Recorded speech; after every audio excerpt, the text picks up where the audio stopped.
Hello, everyone. Welcome in for episode 16? Question mark? Of Pariahs. Ooh. It is 16. I've just checked. I've done so many I don't even know numbers anymore. How are we all? Hope I find everyone in good spirits on this last day of the weekend. Jump, thank you for the 51 months. Made it another episode. You're not wrong. Also, Chaos with a Honey Badger. Hello. Hello, hello. Ravon, hello. Solid 10 D&D. Good to see you again. Welcome back. Sneeze, Yeti. Yeah, welcome in, everyone. Alright, let's... Hello, crew. How are we? Hi. Still alive. Good. Good. That's a bonus at least. Oh, we're back again on Twitch. God damn. Does it feel like you were just here yesterday, perhaps? It does. It really does. Fancy that. Deja vu. Episode 16, Pariahs. Cypher. For the no, that's right. No, that's Saturday. Try again. Rewind. Before that. So last week on Pariahs, we continuing on with the plan to stop our warehouses getting burnt down, or attempt to stop. I don't think it went well, guys. There was fire everywhere. But the gang with Skarn in tow, because, you know, emotional support Skarn and all that good stuff. They headed off in the direction of the warehouses. And then, more precisely, in the direction of the sound of violence, where outside of their warehouses, like directly outside of their warehouses, because DM's a fucking bitch, and he was like, Wow. You got something? I'm gonna burn it down. Wow. I mean, I'm not the one who killed NPCs. Just saying. I'll do it again! I mean, to be fair, I think Dorian's got the NPC kill counter, right? Oh, wait, no. I mean, No, I need not to for explode numbers. that guy. I do eat people. Yeah. Actually, yeah. Reza, fucking little Miss Biteython has probably got the kill counter on NPCs. Yeah. Yeah. Yeah. I mean, only if there's a plot point directly linked straight to them, though. Yeah. Rest in peace, Morgan. Mhm. Never forgiven. Never forgotten. Yeah, Vanya can only kill NPCs that are important to our plot. Yeah, and you guys haven't been adding to that, so I'm gonna need you to get on that. Dear No. me. So, But yeah, anyway, we found violence in the form of a big standoff between well, not really a standoff, it was already a fight in full swing between the guards that Reza had conscripted in Flirted. helping. Yeah. Sorry, go ahead. And the mob was Doctore plus, was it dock workers? Lots of dock workers with penises in Yeah. their mouths. I mean, I wouldn't put it that way, but sure. Why not? Eldritch penises. Eldritch knobs in their geggies. Good lord. Well, that's a thing now. Yep. It's been said. It's canon now. So says the lawmaker. Like good little miscreants we are, we jumped into action and helped with Reza ringing out with a musket shot and Vanya getting the kill count of the day with an offensive spell. I know, chat. all right, just calm down, chat. It happened. It was a thing. You know, it was sheer luck. It won't happen again. I hope it does, to be honest. I'll forget that I have it. It was great. It was claret everywhere. Chaffmore 5000. And it was quite the little battle. But I think all of us got out relatively unscathed. Reza took a, like, I think it was a 5th level fucking magic missile. Yeah. Fourth level. It was a 4th level. Oh. Yeah. Still unpleasant damage. She can't dodge. But even with reinforcements, once you got the head off a stake, the body dies. Or in this case, the minions start dying when all the leaders, the mages, and what was the big bad guy called? The Master. Doctore Masters.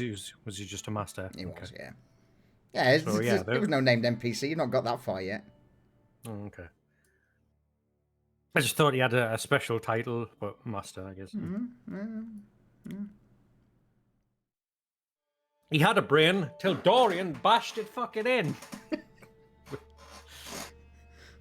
If they had a That's right. brain. Yeah, the DM tried to keep him out of combat for as long as possible.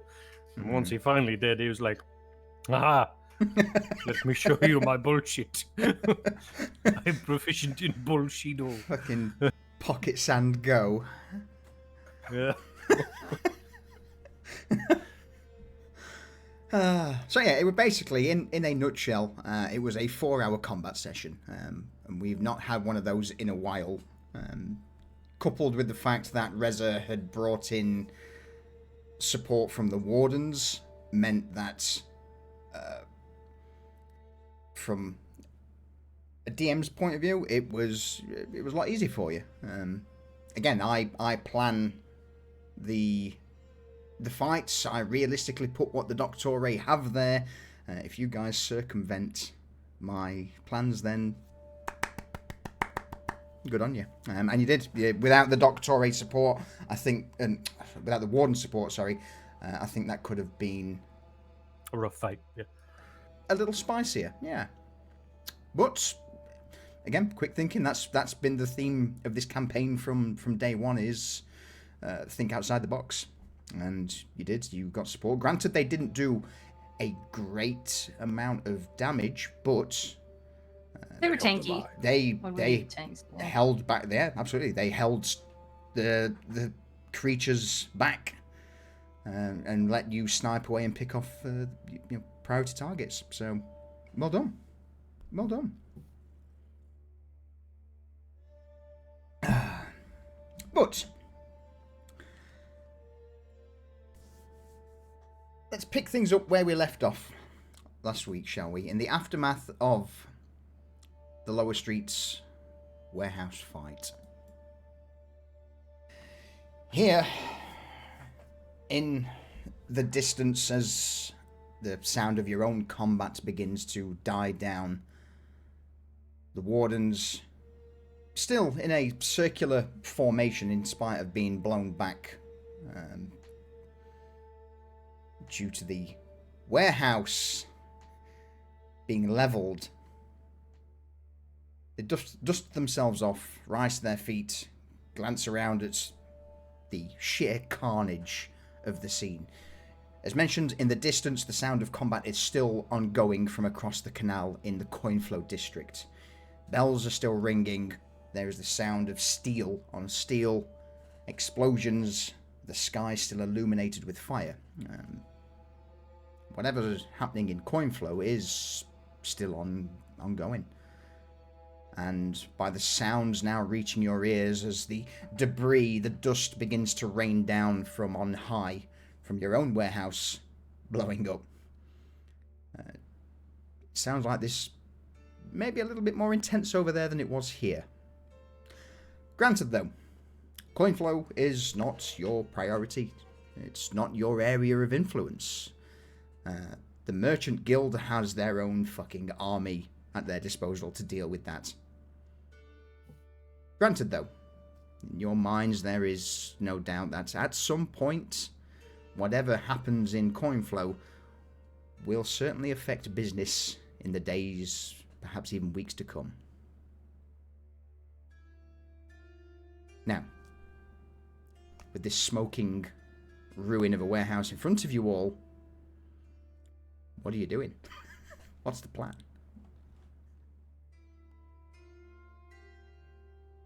So, I guess first thing, Reza is going to go up to the guard captain and knew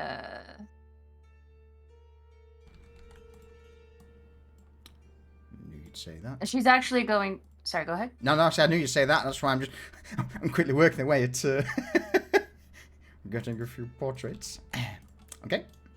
Yep. Go for it. So Reza is, and I think she was some distance from them when the fight ended. So just for like Flavor Flav, so there's no doubt to anyone around of what she is. She's going to do that special thing she can do to end up standing right next to him. This vampiric mist standing next to him. Immediately, the guard captain turns, his sword still in hand, as he points in your direction before, just through the slit of the visor, you would see a quick glimpse of realization as he offers a single bow of the head in greeting. Ah, milady, welcome. We appreciate the assistance there. That was...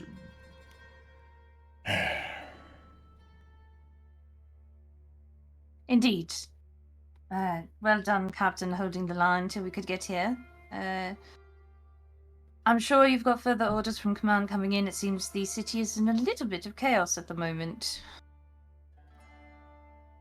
You'll just hear one of the other wardens from behind you say, "You can fucking say that again." Right, well, I'll not detain you any further or countermand your other orders, unless my compatriots have any other questions for you. And Well, then for she the- kind of like... For the moment, as long as this has been put down, we'll return to the gate and make sure none of this riffraff push through into commons. From there, I dare say we'll no doubt be waiting for confirmation on what is to be done next, whether we're to be launching some strikes into the slums to clear these fuckers out, or whether we just let this shithole burn. That may be the slums, Captain, but there's still money here. Don't forget. It's all about the money. You hear the clank of metal armor as the guard captain shrugs. Money and wardens, it's almost an alien concept to them. There is only loyalty. Right, and Captain, how are you called? Demetrius. Captain Demetrius, or number is 7214. 7214. Thank you.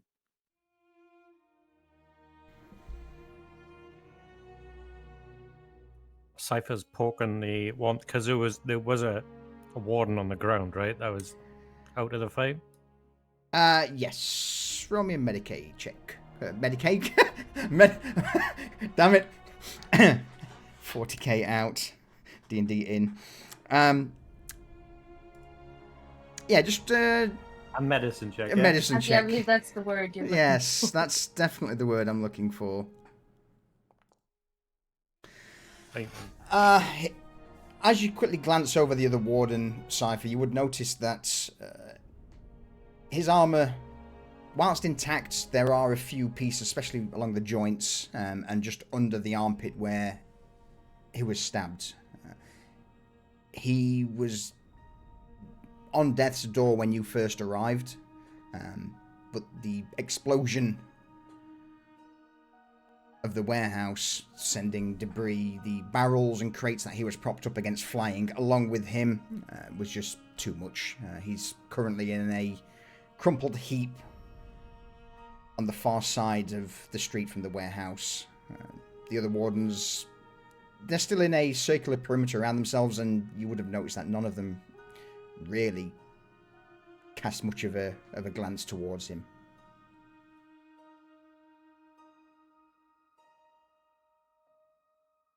Well, it's a shame he didn't make it. Will you be returning with the body or just taking the armor? The captain looks over towards you, Cypher. Once this place is secure, we will be dragging the whole lot back with us. At the end of the day, he is to be conferred within the Gardens of the Dead with the rest of the wardens who fall in defense of the city.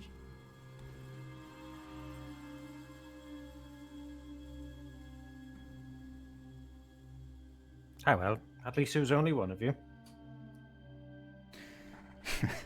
There's a collective grunt from the wardens as the captain states, Shouldn't have even been one who fell to these wretches, slum-dwelling scrotbags, if it wasn't for the fact that they came from every single orifice in this whole shithole of a place, then, well, serves him right. Didn't listen to his training. Too fresh.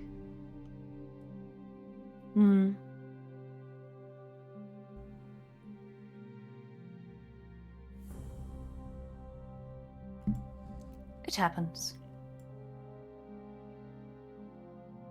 the guard captain nods in response. And Reza's gonna kind of meander over to the warehouse that is Arabetha's. Yep, And that one's good. yeah, so she's just gonna, like, you know, since all the chatting is winding up, go inside and, like, check it out, make sure there's nothing untoward hiding in the warehouse. All right. As you step inside, as soon as the door opens, Reza, you're met with a dagger coming straight towards you. Arabetha, cold eyes, one hand over the hilt. She's just basically running at the door towards you to impale whoever steps through that door first. Reza will try and grab her arm to stop her. Yeah, roll me an acrobatics check.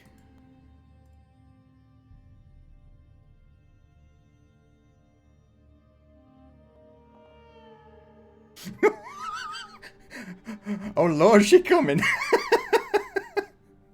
Oh. I mean, that's why I hired her.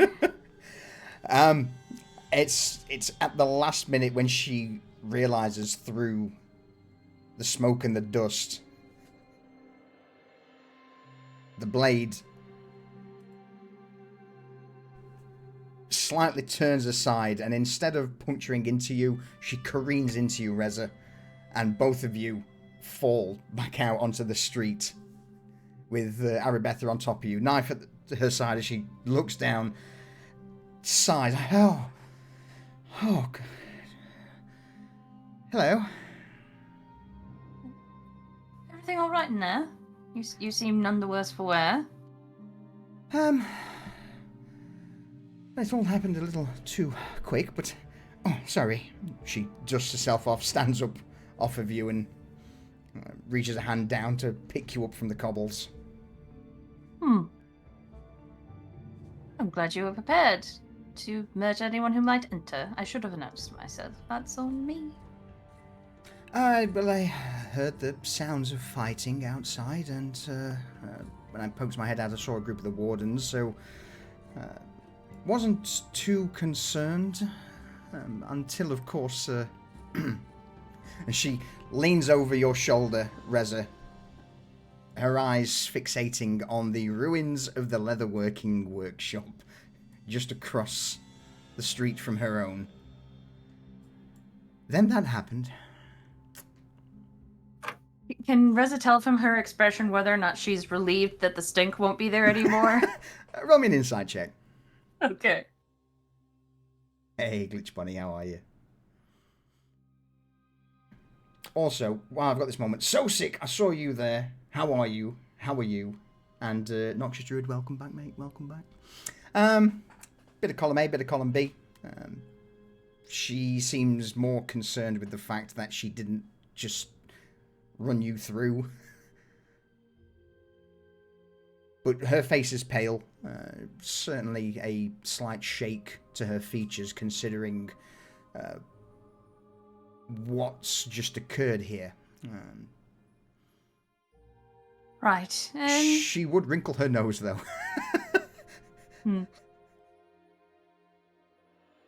Is Arabetha, I don't think it's really a great day to be out wandering the streets of our fair city. I would strongly recommend you find somewhere to hunker down and just, relax, have a cup of tea.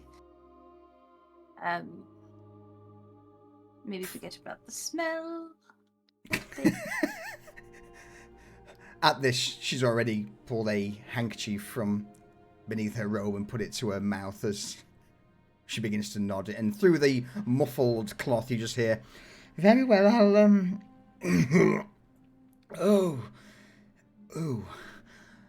I'll make my way over to the She's about to say folly. Yes, that would be wise. It's Cypher would notice Reza is not breathing through her nose to get the air she needs to speak. Yeah. Do you know why? So you know you're dead. Oh no. Yeah. So go on.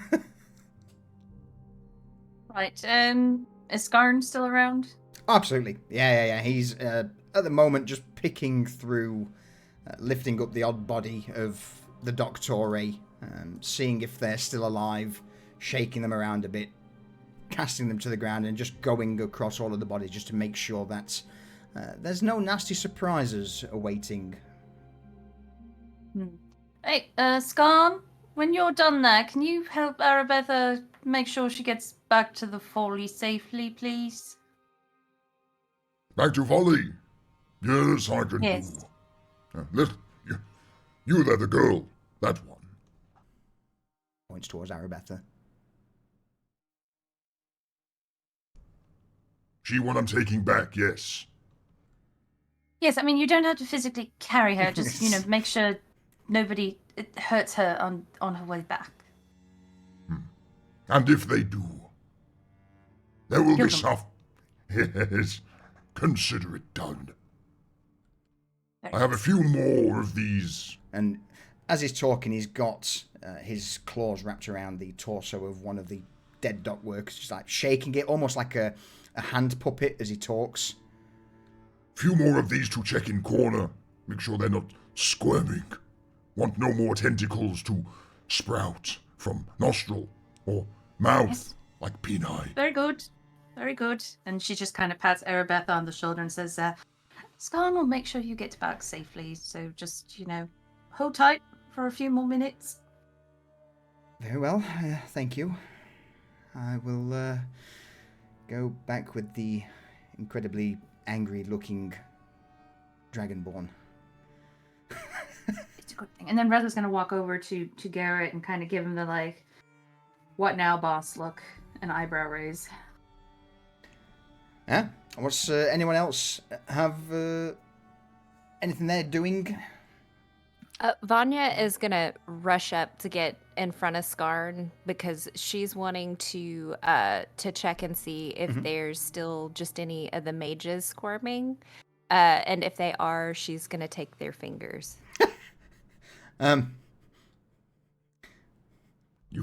You want fingers? How many? Yes, I just need it before you crush them. Fear not. Skarn have cleaver. And with the cleaver in hand, he'll just start going to a few of the other corpses around and just hacking at the wrist. After a few moments, he comes back with...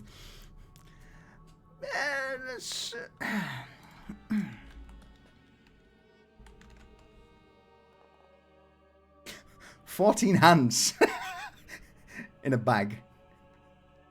There you go. Look, Scar. It's a handbag. Hand. Bag of hands. Hand. That is a joke. Funny. Yes. I present handbag to you, Vanya. These can't be all of the mages' hands. There weren't that many mages. Scarn will point to the bodies that are all in robes. The Doctore. They all dress like mages. Made easier rather than fingers. Give all hands. Well, I appreciate it, Scarn. So now Vanya's going to go back and she's going to take these hands and try to match them up to the bodies to make sure that she's getting just the mage's hands. But she's going to try to piece them together to see. She's like, oh, nope, she's throwing that one out. She's like, not a mage.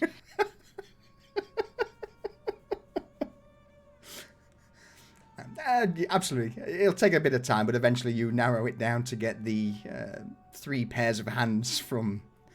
The 2 from the Void Speakers and 1 from the Master. So yes, you've got 6 hands. You're welcome. Thank you. Cypher, Dorian? Go on, Dorian.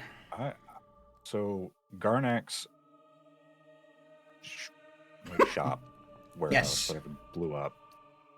Was it literally side to side with other warehouses? And if so, do we own either of those? So basically, this central warehouse here, this extends into this other building. So that whole section there was the leatherworking workshop. The buildings, this building over to the right is Arabetha's. Okay. But these ones to the left, no, you don't own them. Okay, then I'm not worried about playing firefighter. So he's just going to quaff a healing potion, and he's going to just start thinking about heading back. They might want to... He's going to look over at the people who aren't in the middle of conversations, like Garrett and Cypher. We might want some more supplies for this.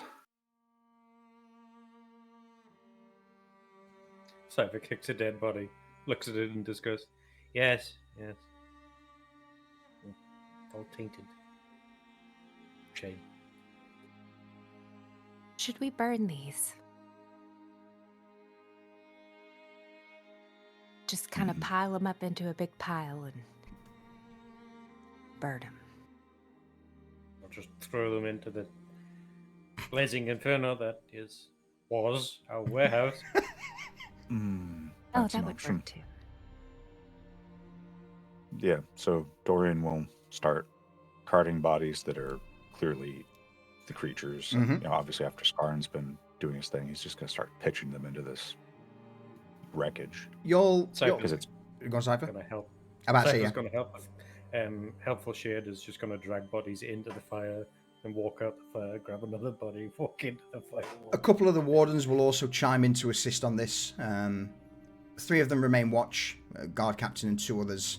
But 2 of the other wardens will also see what you're doing and start dragging some of the bodies towards this makeshift ramshackle pyre that you're building. They too kind of understand the situation. Things such as this should not be permitted to exist in their city.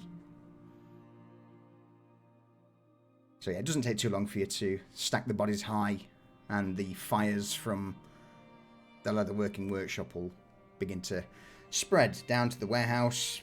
The other bits of crates, barrels and scrap nearby will set alight, and yeah, with the fact of Skarn telling nobody to come and fight the fires, there's a pretty good chance by the time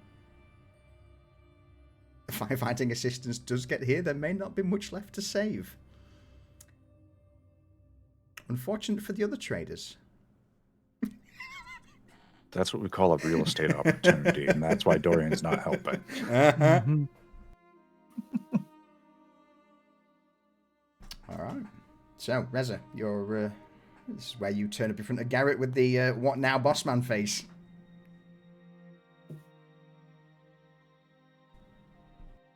Right.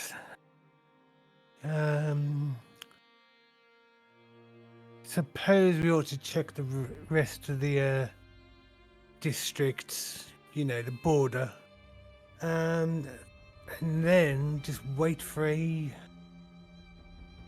message from Dame Cordair.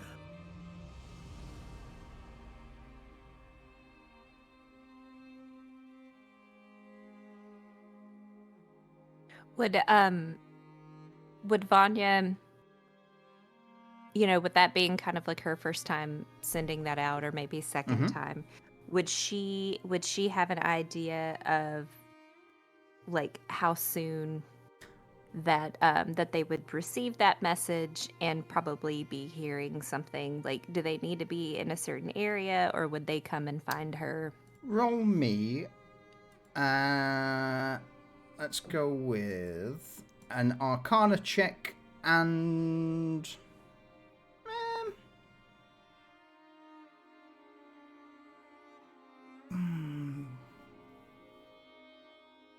just a straight intelligence check, please, Vanya.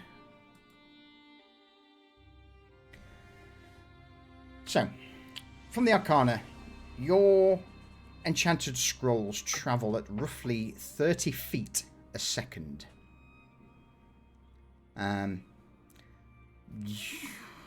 Not sure how far it is to Dame Cordair's mansion is in a straight line.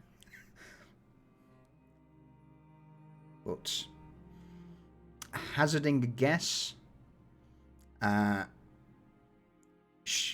there's a good chance she probably got the message before you even turned up here.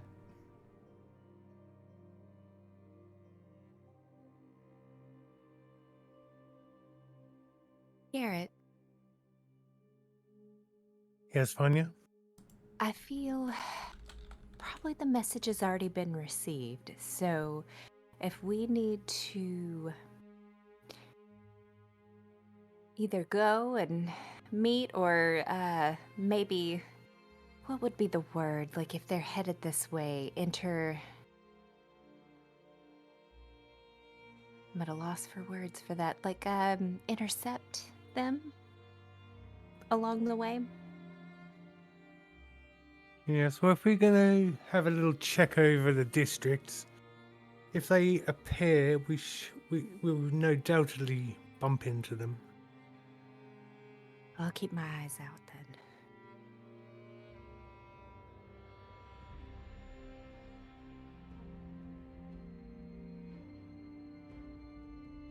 then. Before he leaves, Garrett gets a bit of parchment out of his pocket Mm-hmm. and a pen. Writes a notice. Any buildings that have been damaged, you can't afford to repair, come to the Folly and we'll offer you good money for the location. And I just put it on this big thing on the front there. Love it. Yes, property tycoon Garrett. Why have a little warehouse when I could have a massive warehouse? Why have a Mahusa warehouse when you can have a warehouse district? Fuck it. Welcome to the Blackthorn district. You see this land? It's my land now. I like the sound of that. All right. So, at this point, Skarn's scooped up Arabetha. She's sat on his shoulders as he makes his way back towards the folly. The rest of you set off in where we're going. Market Row, Polter, Piker, just lower streets. Yeah, we're gonna do like a little tour round just to make sure there's no other fires to fight. Yep. Roll me an investigation check with advantage, since everyone at this point would be chiming in, helping out, looking, keeping tabs. 17. The rest of the district seems to be pretty secure. You would overhear the odd discussion from a couple of the gangs who are maintaining the peace about how they found and beat a guy in a black robe like they were told to. Whether or not it was Doctore, who knows? There's a good chance many people wearing black robes have just been beaten to death. They'll pick another colour then. Yeah. Yes. But yeah, the rest of lower streets seems to be safe for now. How long you spend? About half an hour or so, an hour doing this, I would imagine. Yeah. Yeah. So, after dipping through Market Row on your way back to perhaps start heading towards Polter or Piker, you would... Oh. Could we? Sorry. Yeah, no, Solution no, to apologize. interrupt. No, go for it. But at some point, whenever we're making our way through there, could Vanya have run into a sister or Without like, a shadow for of a them to doubt, give yes. Yeah. to give an update on what they're seeing, so Yeah. that we just have some kind of update. Yeah, of course. The sisters are out in force. Some are offering words of guidance, words of comfort, trying to calm down some of the population who are a little rattled at the fact that half of lower streets seem, from their eyes at least, seems to be burning down, as well as the sights and sounds of combat from within the city itself. So yeah, they are making a massive push to keep people calm, collected, and going about their daily business. Which, in a situation such as this, where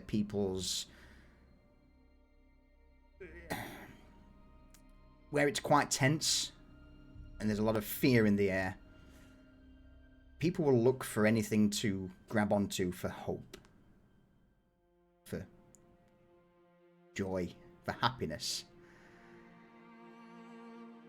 So as you're making your way, some of the sisters that you bump into, Vanya, whilst they would prostrate themselves on the ground and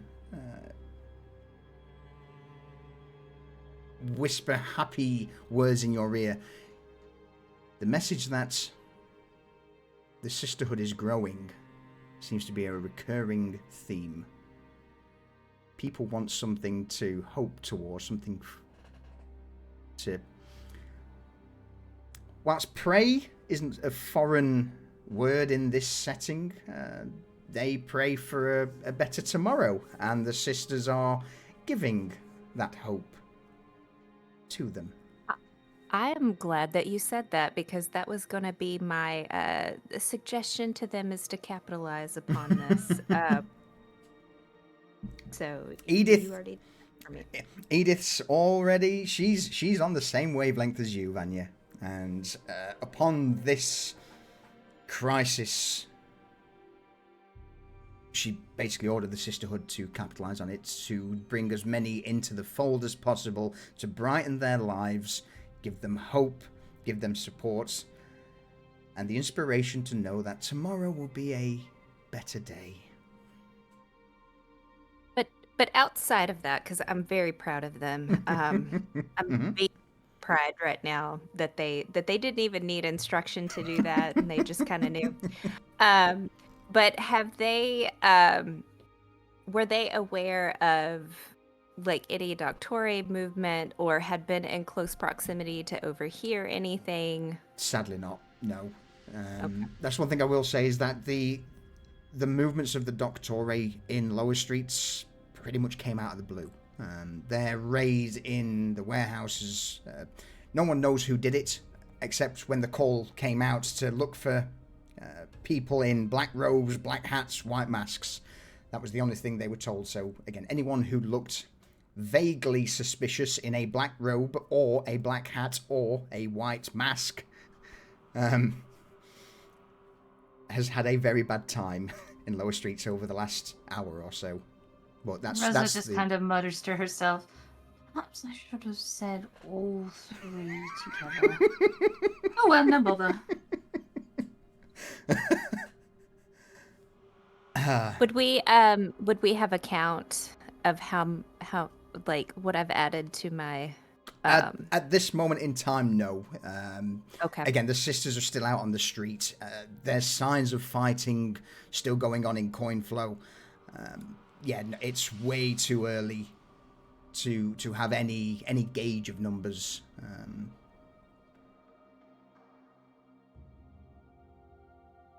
Just keep it going. Yeah.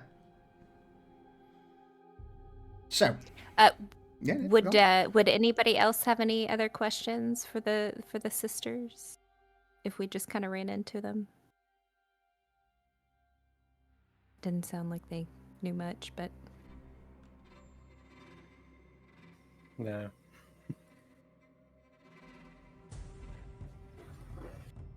oh shit.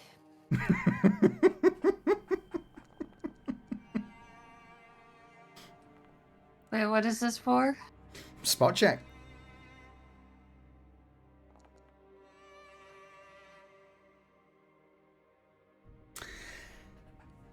My amazing rolls just keep on going. So. I don't like how you do that, and then we don't even know what we're rolling for, and we're just rolling. I said it was a spot check. Everyone bar from Dorian. Your attention's elsewhere. Why? What are you up to? Vanya, you're speaking to the sisters. What are the rest of you? What's currently taking up everyone else's attention? But not you, Dorian. We'll get to you in a minute.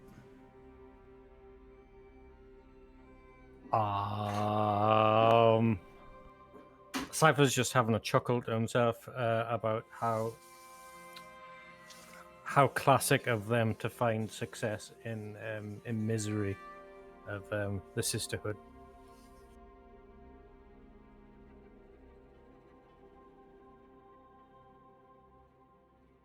Reza, what are you up to? She is. This is as we're kind of like canvassing the districts. Correct. Yes. So she is again keeping an ear out for rumors and just kind of trying to make sure that no sparks are flying in and trying to set the district on fire again. Okay. Garrett, anything else you're currently what's taking your attention as you're perusing the district? I am working out the report we're going to give to. I've forgotten my Dame name. Cordeia? Yeah, that's the one. Yeah. Yeah, so I'm mentally checking things off on my list and what we've got to tell her. Cool. It's funny you should say that. Because, Dorian, you hear a noise, the sound of fluttering followed by boots on wood, which causes you to glance upward, where you catch the form of Dame Cordeia dropping from the sky onto one of the roofs nearby. She looks down towards you all, Doesn't say a word. She just locks eyes with you for a minute, Dorian.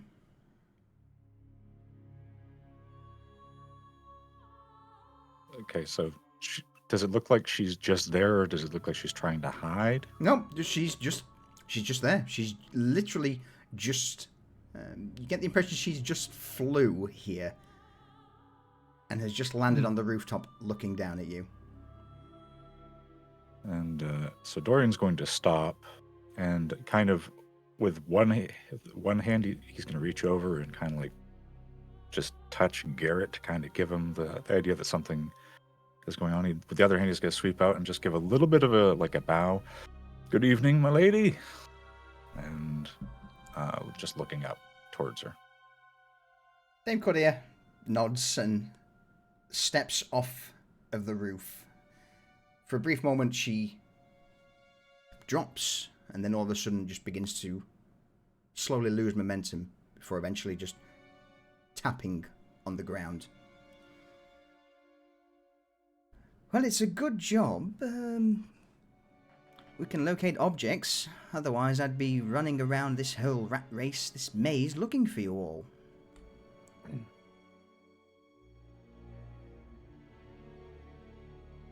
My apologies, my lady.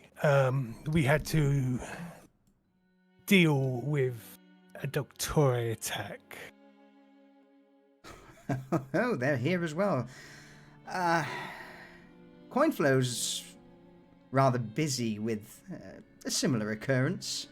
I had a quick glance in on the way over. So, she motions around the street, a slight disgusted look on her face. Anywhere we can go that's not here for a brief chat. I'm very interested in what's happened here, and the Doctore, I mean, attacking Coinflow. Brave. Stupid, but brave. Our establishment is quite close. We can go there. I guarantee we won't be overheard. Marvellous. Well, in that case, bear with me a moment. She puts a finger and thumb in her mouth and emits what you believe to be a whistle. In fact, Garrett, you would probably be able to hear it. Mm-hmm. A very, very high-pitched whistle. She's calling a werewolf. I swear. Fucking this is bullshit. She stands there awkwardly for a moment, hands behind her back as she glances up to the rooftops. Any moment now. Keep up.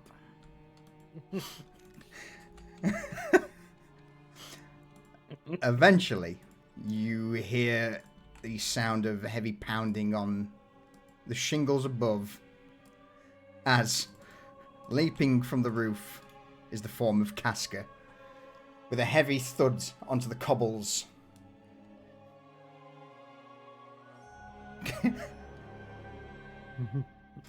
Apologies for the delay, my lady. I got caught on a few of the nails and rivets protruding from some of the beams. Dame Cordelia just rolls her eyes and motions towards you, Garrett, to lead on. So we're going to go back to the folly. But we're not going to go in the main entrance. We're going to go to the not the undercroft, the Shadow Circle. Cool. All right. So with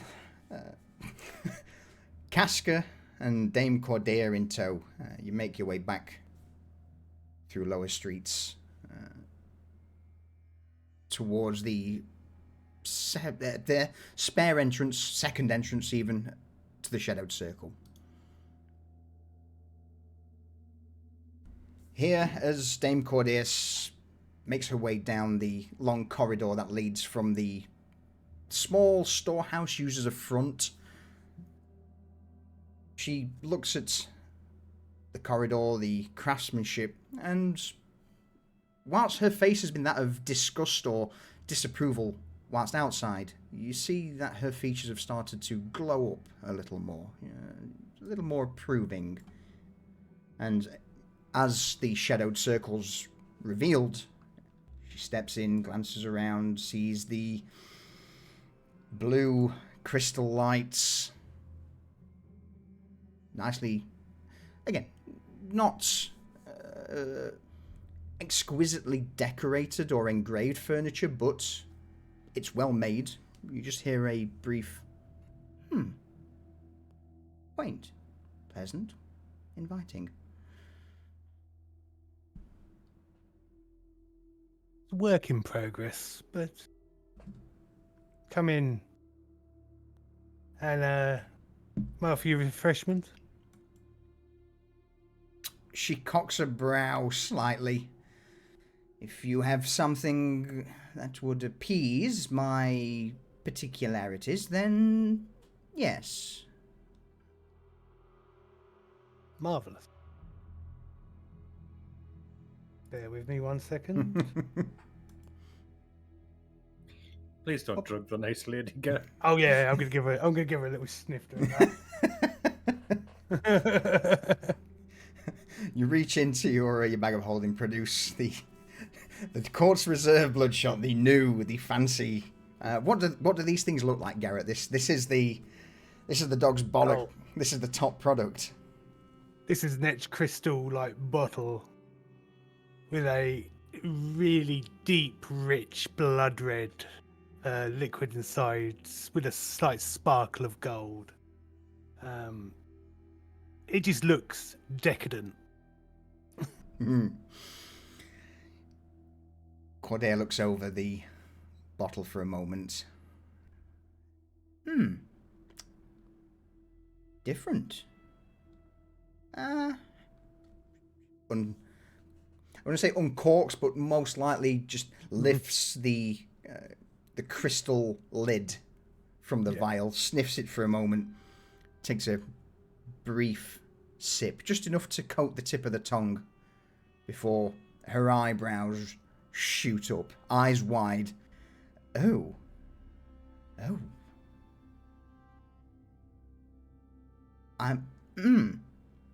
Just takes a big swig, and then Casca's just stood at the background, arms folded, looking over. This is, yes, discussions, talks. That looks comfortable over there. And she starts to swan over to the other side of the room where the larger, almost sofa-like chairs are. As last time you saw Dame Cordair in her own home, it was very prim and proper. Now she looks almost like some of that initial prim and properness has slipped, revealing almost a veteran soldier's rough exterior as she swans over, drops down into the sofa, swirls the bottle again. Bloody hell, this is different. Oh my, I've not felt this in many years. Immediately, immediately a munchie will appear on her lap, doing its peculiar purr and giving it the equivalent of puppy dog eyes. Cordair will just start to try and stroke the cats. What does Munchie do? Oh, he will lean fully in to the stroking, but like eyeing the bottle because he can smell the good stuff too. She reflasks, retops the crystal vial and puts it on the table. At this point, she's now leant fully back in the chair, this black cat on her lap. Casca has followed Dame Cordair and stands off to the one side, leaning against the wall. And Cordair motions to the other chairs. Come on. let's have a chat, shall we? Let's go over and sit.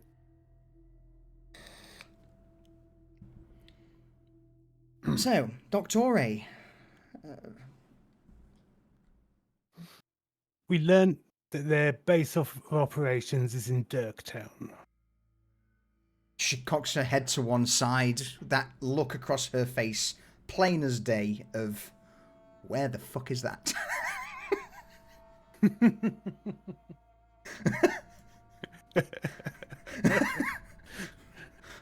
To the west of the commons. It's a slum. It's a vile place, to be honest with you. But that they were hiding amongst the scum. Ew.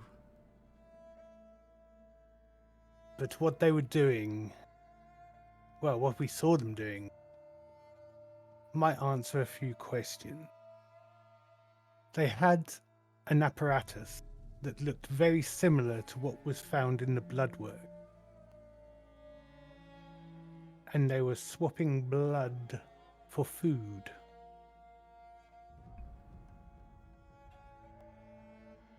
I'm not sure I completely follow. Swapping blood for food? And They how... were paying... Go on.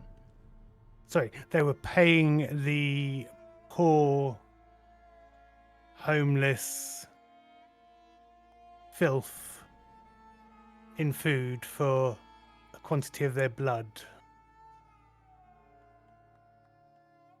Using some of the arcane machines from the Bloodworks. That's the closest I could guess that they were like what I saw in the bloodwork. Well, how did they get that? That I do not know. And this blood that they are extracting from the scum in Dirktown, what's... Do you know why?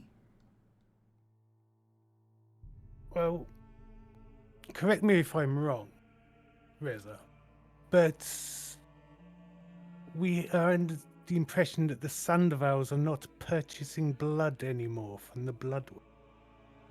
No, they've not purchased anything above, what did he say, grade A, grade B in at least the last 6 months.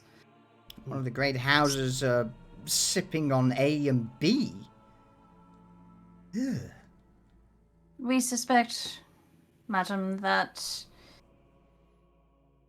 the Sandwalls, in league with the Doctore, set up their own private bloodworks. I mean, that's unlikely. The Sandovals should surely understand the repercussions of doing so. That goes completely against the agreement of the Crimson Court that all houses were made to sign in pact. Unless... No, they... This Cordier's face falls grim for a moment as she folds her arms, kicks one leg over the other, causing Munchie to almost fall off. But if He bites her because, as startled as he is.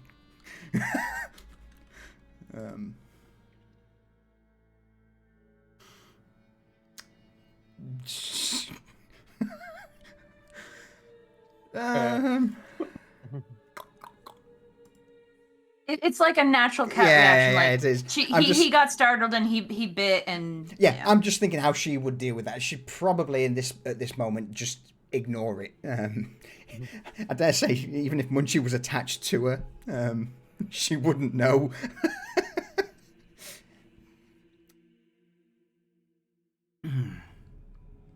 But what? So the Sandovals are, as you say, that's feeding the house with the blood of slum dwellers. But why? What's the benefit of the Sandovals and this Doctore working together?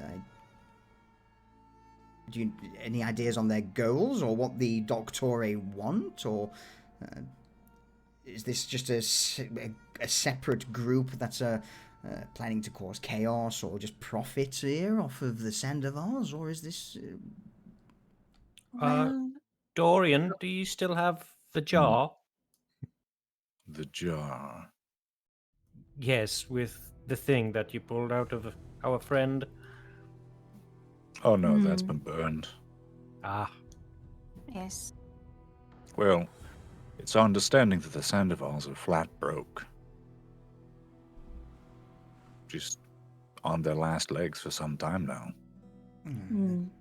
No, they've been That in could have dire weakened straits, them. but to dip so low. I believe, well, we believe they've gone even lower, my lady. And Reza kind of looks around at everybody and says, based on the information we've been gathering, it's likely that there is some sort of plot that extends to the Baruch Empire. From a slightly hazy Larsy days demeanor she's had before, the mention of Barak Empire, her senses sharpen. Her eyes lock onto you, Reza, and her entire body, like a jolt of electricity has gone through it, just stiffens. Go on. Vanya's gonna interrupt. She's gonna. Did you not read my 30-page letter? Vanya, really? Well, it talks about. Cordelia looks to Wait, Casca. Casca's just... If a werewolf could whistle whilst looking away, Casca would be doing that right now. Well, I'll attempt to explain in brief, but Dorian, Cypher, Garrett, feel free to interject. Before you do, because this I think is going to be quite a lengthy discussion, shall we have a refill? Yeah. Yes. Why not? Yeah. Boom. Boom. All right.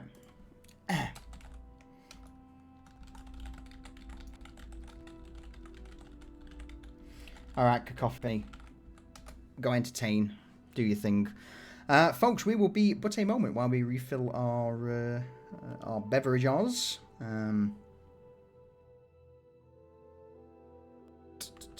I want to... Rayvon, there you go. I hope the burning smell, that was terrible, was entertaining. Also, just a quick on Rayvon, I did refund you some of your points yesterday because I didn't get a chance to stick a hat on the guy in yesterday's session, so refunded. So you're good there. Alright, folks, we will be but a moment whilst we recharge.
I've returned. Welcome back. Thank you. Welcome back. Bake. Oh. Hello. Hello? Hello. Hello? Hello. Hello? Hi. Hello?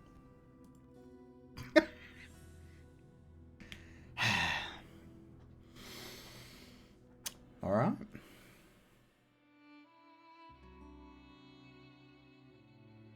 If we're not waiting for anyone, cheers, Yeti. We'll get back into it. Dame Cordea's appearance has now sharpened. The mention of Barak has indeed got her attention. So,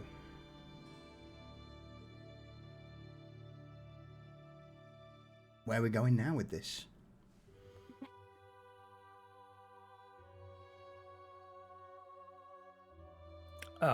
Well, Cypher will step up and he'll go, well, it's been confirmed what these parasites that they are plaguing the plague men are indeed from the Barak Empire.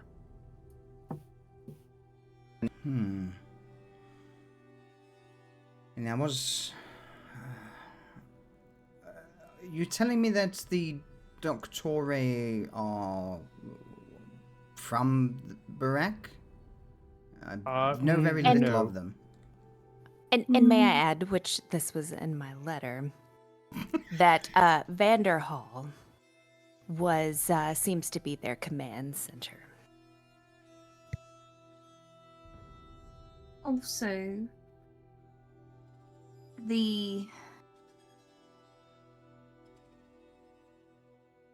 well, I'll just put it all on the table. These creatures from the Barak Empire are some sort of great old one, and well, does the name Countess Annalita van Ryzer mean anything to you? Or Where the do you Fifth know that Razor? name from? Probably my letter.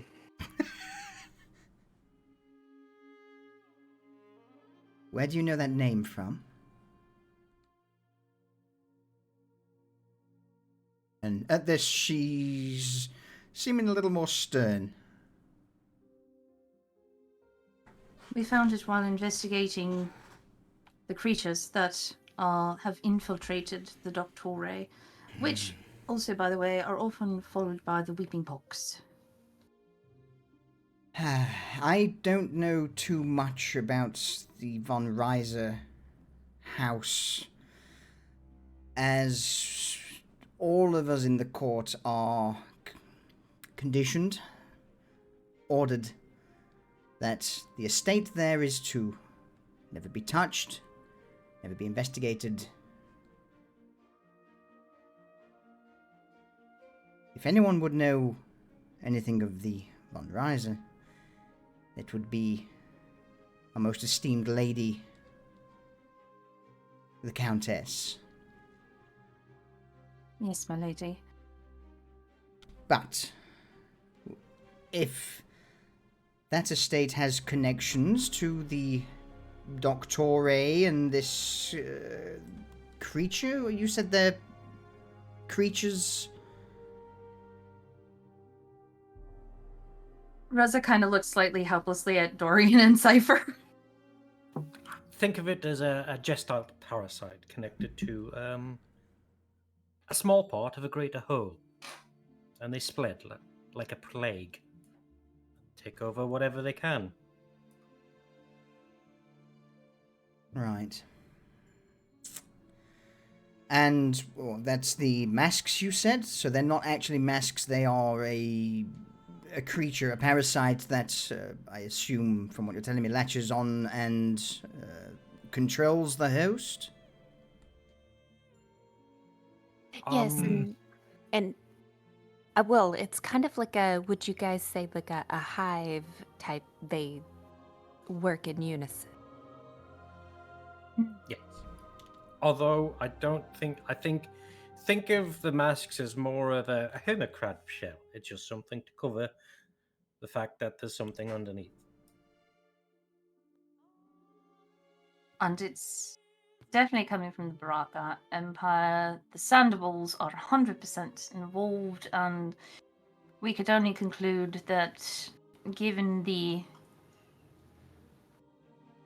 interesting history and relations between ourselves and the Baroque Empire, that there's some sort of political intrigue at the root of all of this, with perhaps the Sandvals making a bid for control of the court and Nova Stoya through underhanded means.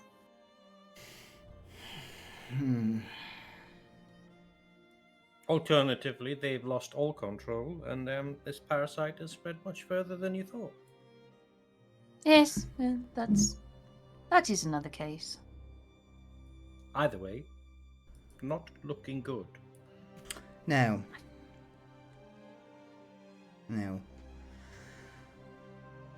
So, from this, the facts are that the Doctore are under the control of something from the Barak Empire.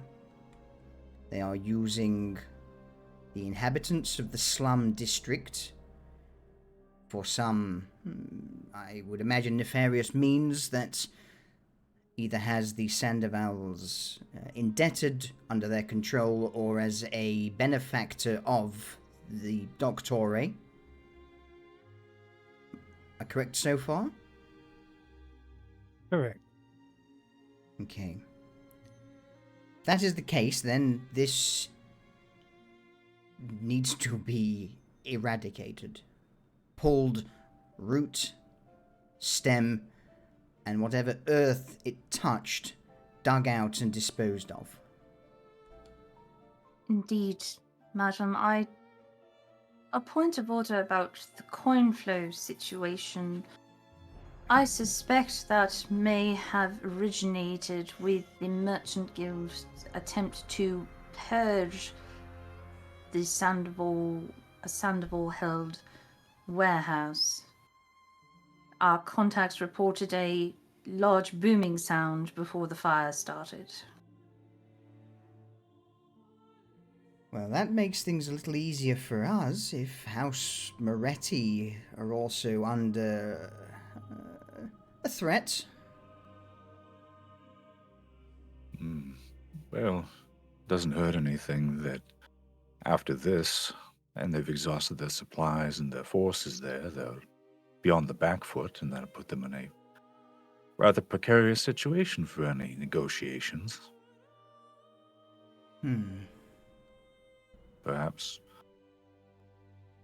clean out our end of things, scour the slums, and then go into Coinflow to help save the day, leaving them in our debt as well.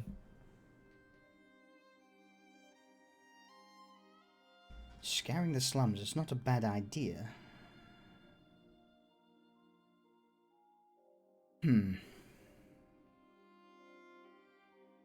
A moment, if I may. And with that, Dame Cordelia will close her eyes. A scene you've seen once before, when you first met her.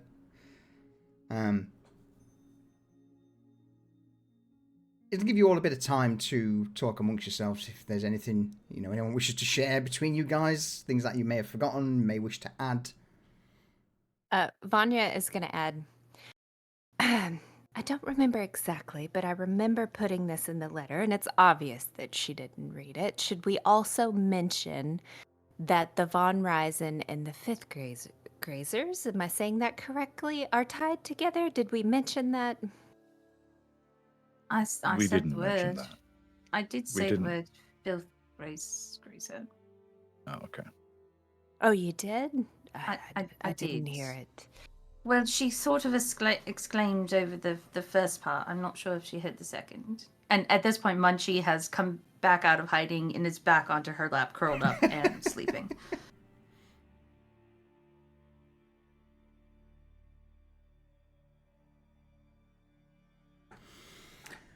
as the conversation dies down, you would see Dame Cordier's eyes open as she strokes her chin for a moment and then sighs. I have informed Lady Countess Vulpescu of the issue. She has put forth a rather extreme idea and believes it be best for you to hear it.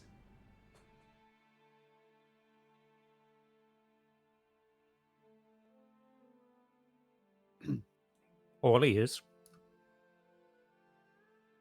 Fair command.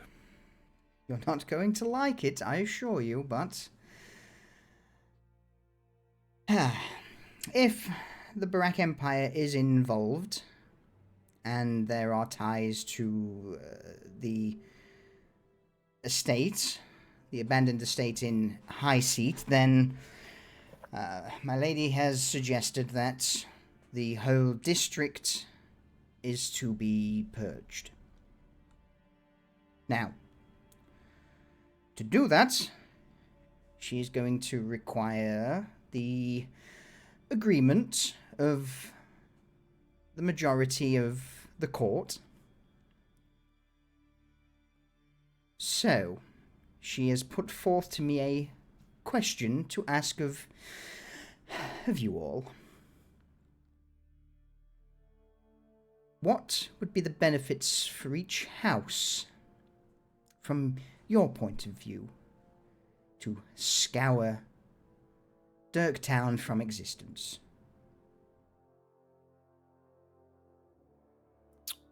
Oh, well, that's very simple. Do we have a map? Map? Anyone? Okay. To the map. Diddle-doo. Reza pulls a map out of her bag of holding and lays it out on the coffee table in front of the sofa. Okay. If you'll just show your eyes right here, this is the affected area stemming from outside of the wall from the Sapphire Gate and heading west. As you can see, it's beachfront property. Already defended by not one, but 2 keeps. Which is also kind of its own self-sufficient bay, defended by, as you can see right here,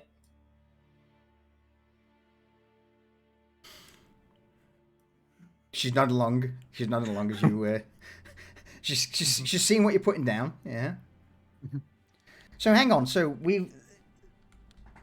we have 2 warden forts, and she'll tap on the map the 2 forts. One being Dirktown Keep, and the other one being Sea-Watch Keep.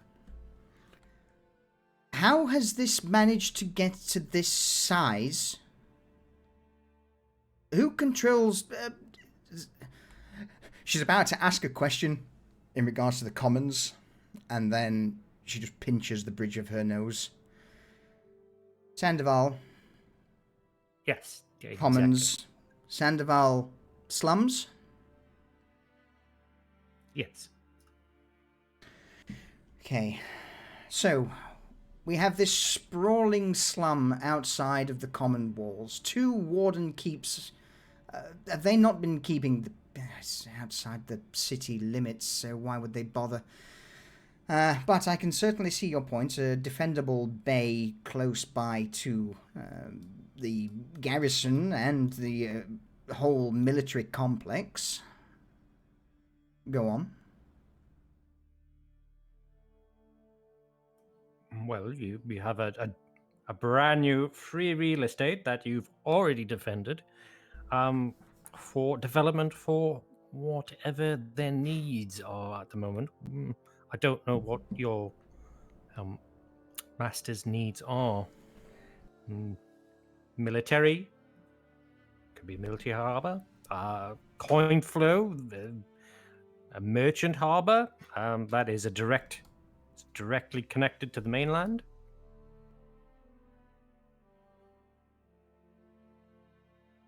Okay. That'll also take away from Farwater and Logkern and the slums that has accumulated like a barnacle on the back of it. Log. Sorry. That's a good one. Logkern also currently under the control of Sandoval's as well, yes? I mean, for now, but if they were to be, say, deposed, then it's a land grab, isn't it? Who, hypothetically speaking, let's say Sandoval fall. The Commons District, both East and West, and Logkern are then up for grabs. Yes. That could certainly cause a bit of strife in the court with them fighting over it.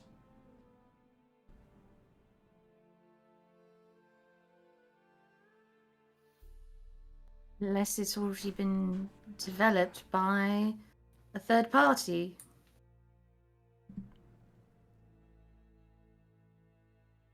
As she looks over the map, she points towards Farwater. So, instead, I imagine Moretti is not going to be best pleased with the Sandoval's underlings causing havoc in their financial centre. They currently hold ownership over Farwater. What if we grant Moretti the rights to Logkern? That way, Farwater and Logkern can just become one giant dock district for their uses. That would then keeps one of them happy. That keeps the Morettis happy.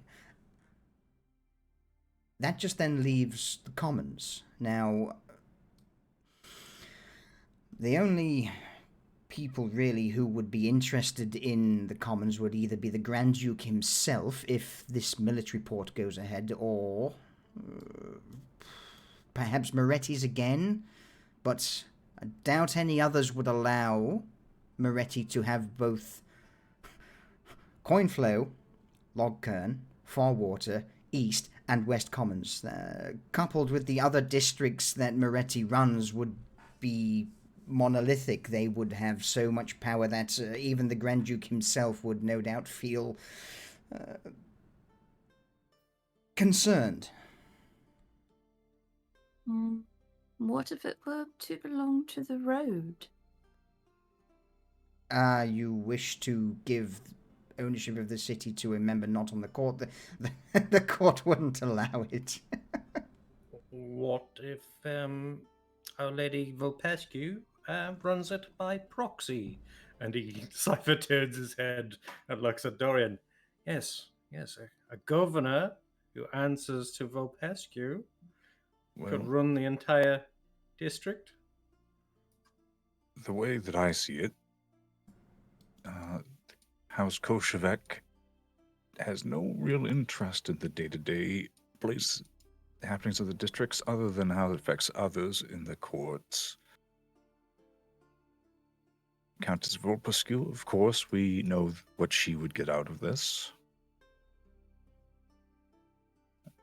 The von Murks are also so far removed from this, I don't think that they will care unless it's someone else in the court gaining enough power that it threatens them. The Morettis would gain an entire district for their trade, perhaps for the Kosheviks, and even the von Murks that could be used to, with the Morettis, to help increase their shipping for assistance, or they may be able to push that for some kind of gain.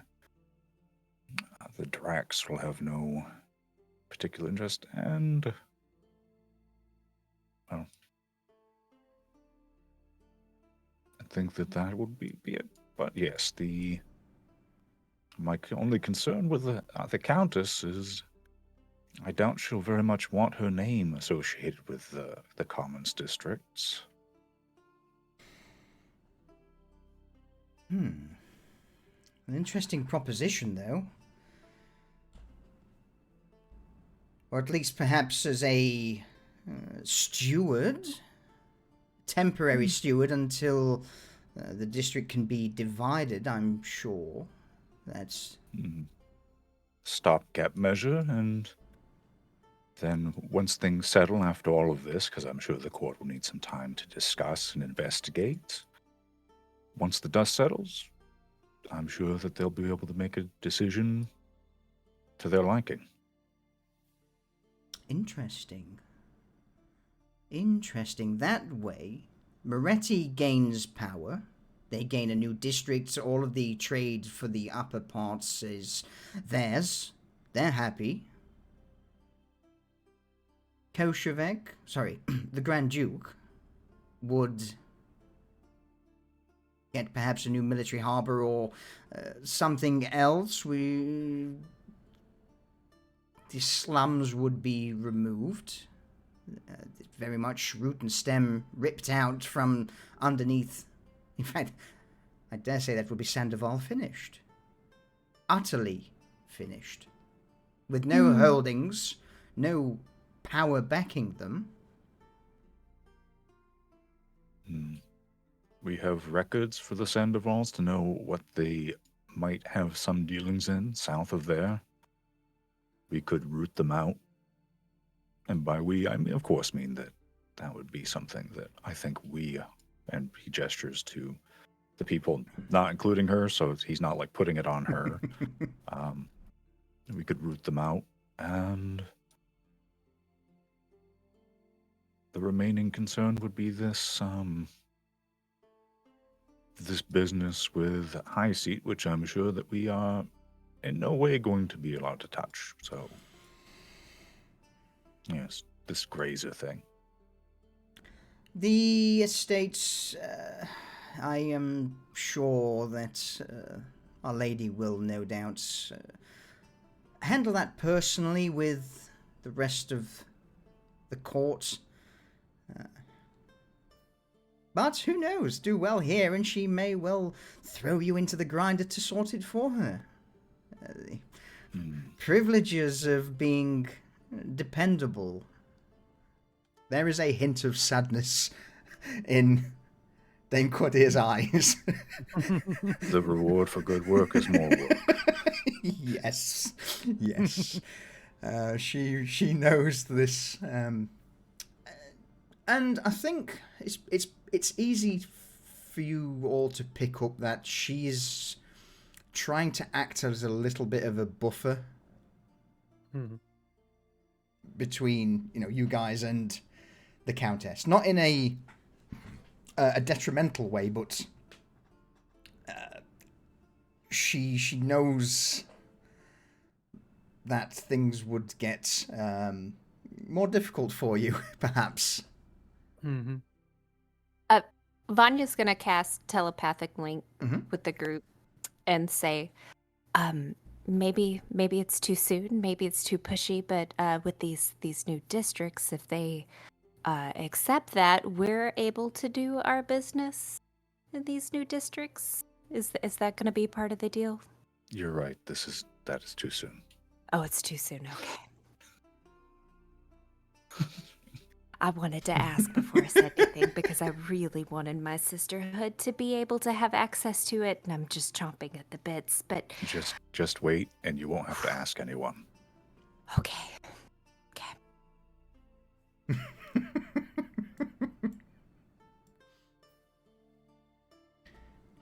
Very well. So, there are pros and cons.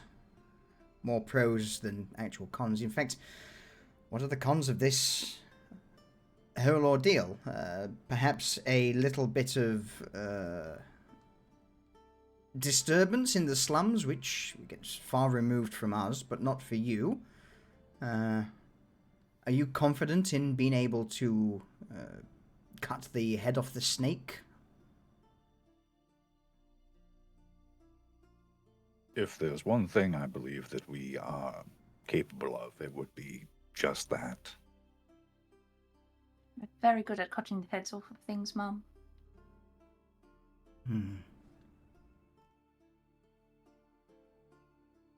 We do not have any warden garrisons at our command, but we do have people, and they are spread throughout the city on this side of the wall. We can get this done.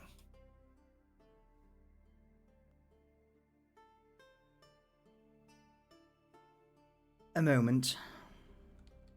Her eyes close once again, this time for quite an extended period of time.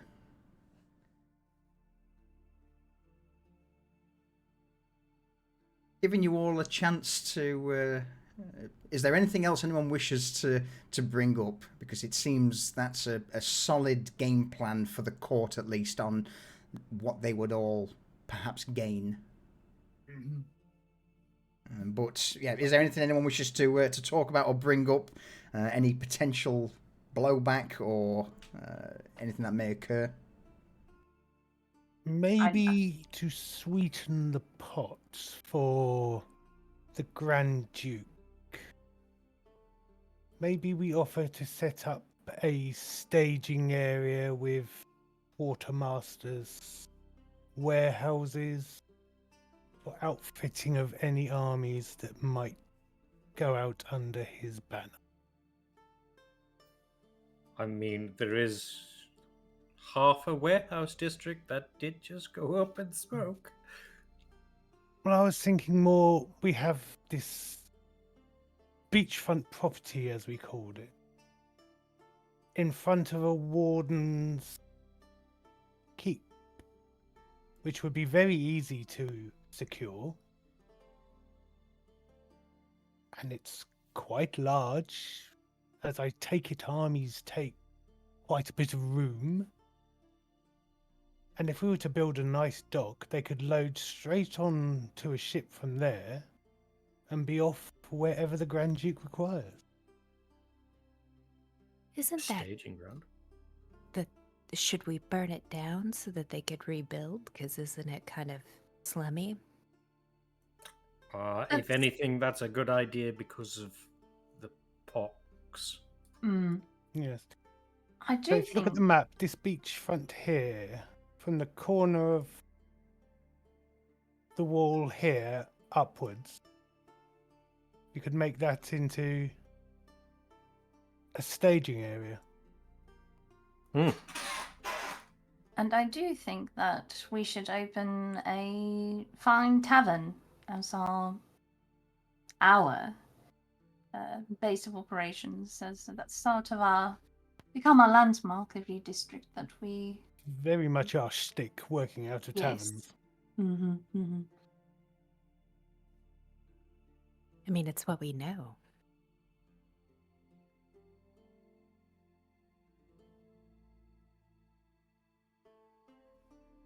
Munchie. Oh, sorry. Go ahead. No, you go do it. Munchie is doing cat things and has been slowly inching his way towards the bottle of Quartz Reserve Bloodshot and is getting very close to making a play for trying to knock the bottle over and get the cork out.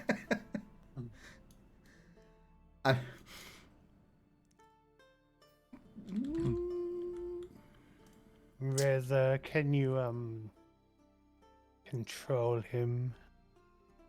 Ooh, come on. Reza tries to grab him before he does any damage. Roll me an acrobatics check, please, Reza. You've got a 19 to beat. Hang on. As she leans forward, I touch my hand to her shoulder. And cast. Come on. It won't. Have a refresh. I need to better click on a Person. character. Not to worry. In that case, then let me throw in Kaiju Garrett and an even bigger Reza.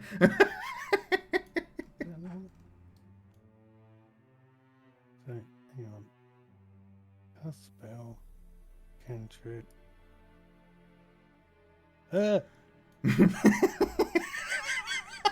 What just happened? Cast spell. And that was how Guidance. the slums were cleared by a giant There we carrot. go. Huzzah! Huzzah! All right, Oh, lovely. Carzilla. Okay, so what's guidance do, Garrett? Guidance basically lets somebody add a D4 to anything they roll. All right, so I'm asking for an acrobatics check from you, Reza. All right, yeah, okay, fair enough. I mean, I thought 19 was good, but obviously not. I just made said him. this- I can destroy him now. I'll just set the scene a little bit.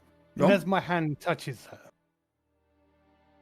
you get like the imprint of hoarfrost on her sleeve that stays for a second and then just melts away. I like it. That's cool. So, Reza, as you have this brief chill overcome you, how do you catch Munchie as he is about to knock this very expensive vial of Court's Reserve Bloodshot over?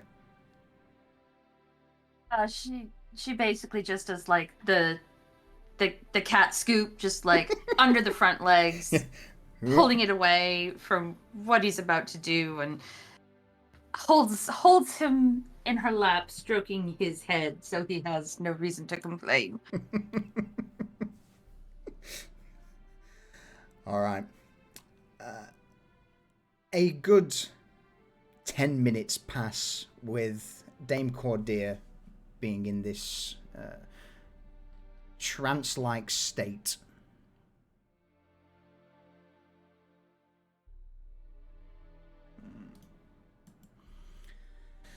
As her eyes flicker open, she just exhales deeply. Lady Vulpescu has been fully made aware of the situation and is in the process of assembling the court as we speak.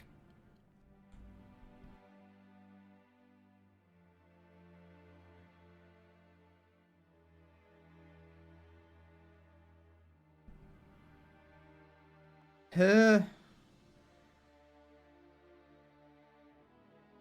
words, through a giggling tone, was along the lines of, "Oh, this is going to be enjoyable to watch." Well, I don't like that. Not even in the slightest. So does that mean that we'll be sitting here for a while to hear a word because of maybe there may be some bickering? Maybe, yes. But I imagine that this will be done within a few hours, or at least a decision made. I'll go get another drink then. So if you all have things you wish to do, looks like I am your guest for a little while, as she has ordered you all to stand by. Like, to not leave your presence until a decision is made? And Vanya looks at Garrett.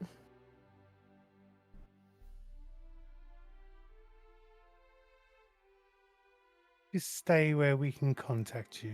I think that'll be enough.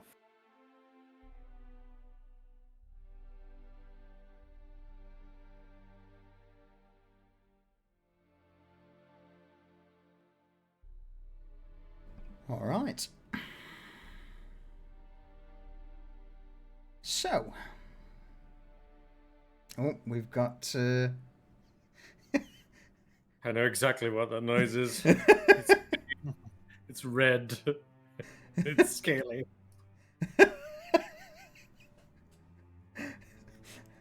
Oh. Okay, no, it's even better. Hold.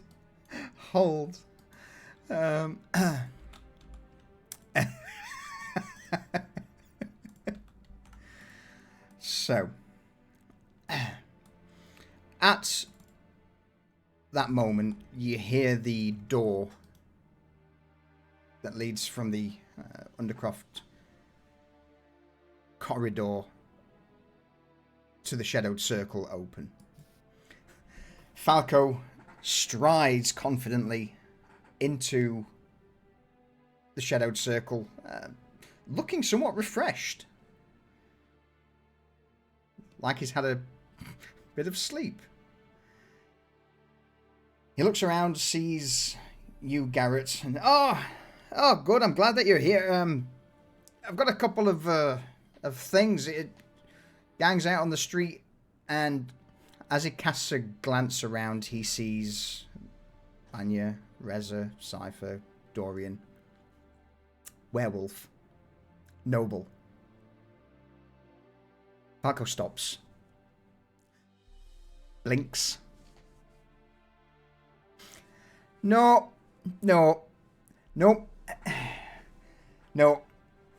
Fuck this. Turns around on his heels and begins to storm back towards the door. We'll catch up later. Take your time. It's all right.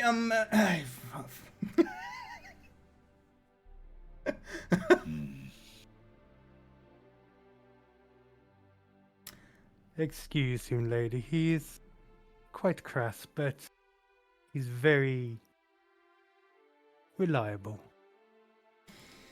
Oh, I've certainly had interesting companions in the past. But yes, if as soon as I know a little more, I shall inform you all. But as for the moment, my orders are also to stand by here to relay.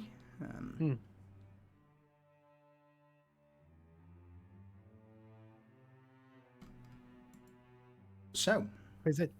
Sorry. go on. No, go on. If there's anything you require during your stay with us, do ask, and I'll try my best to. She's clink. You've not even finished the sentence, Garrett, and she's clinking a finger against. You're not. She doesn't even look at it. It's just you just very casually see her extend a hand towards the court reserve bottle as she's just idly clinking a fingernail against the crystalline bottle. I'm glad you enjoy it. And I pull out another bottle and put it on the table. Bear with me.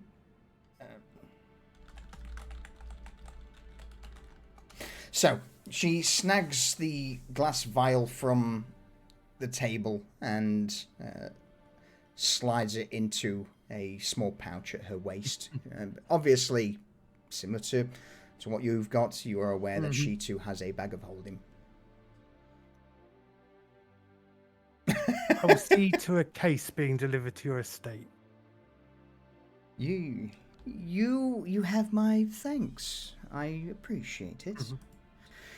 It's not an ulterior motive. I would like to offer this to the Countess for her ball that's upcoming. Oh, so you are trying to get in her good graces.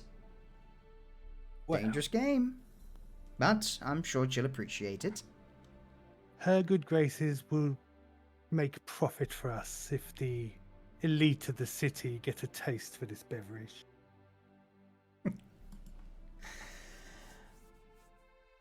Cordelia just chuckles and nods that knowing look of she knows you're a businessman. She knows you're going for the coin. Yeah.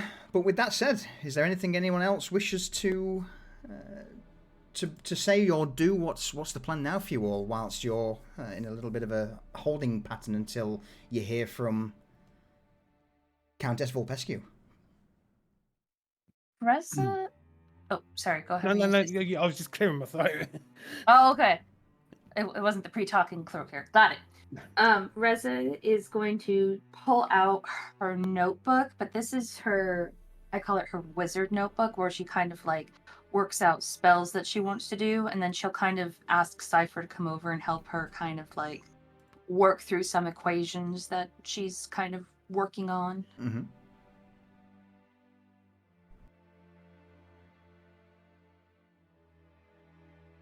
Oh, you wanting Cypher's help, are you? I'm DMing you. Oh. Ooh.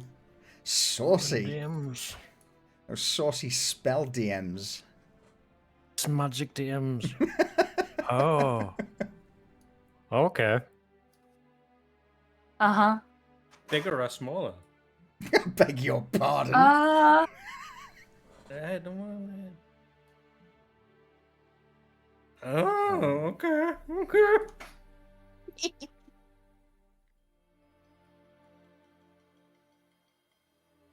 Cypher looks at your sketchbook and goes, interesting.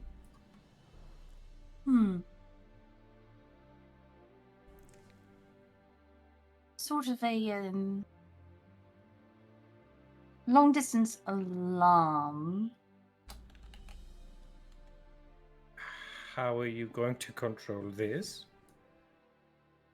Well, that's what I'm trying to work out here on this page, you see, because it's got to cover a distance from here to there, and she points to a word on the page. And I think I can connect it to the original somehow. A twin? Something like that. It's sort of, no, more like a child. We'd have to bind the two together. That could be dangerous. We could destroy the original. It's going to take some more thought then. Yes. As I've found, merging souls is difficult. And I wouldn't want to crack the original, now would I? That could get awkward. Yes, well, thank you for that. Anytime. Now, if I do this here, and she starts, like, sketching stuff out, and, like, the conversation, I would assume, continues.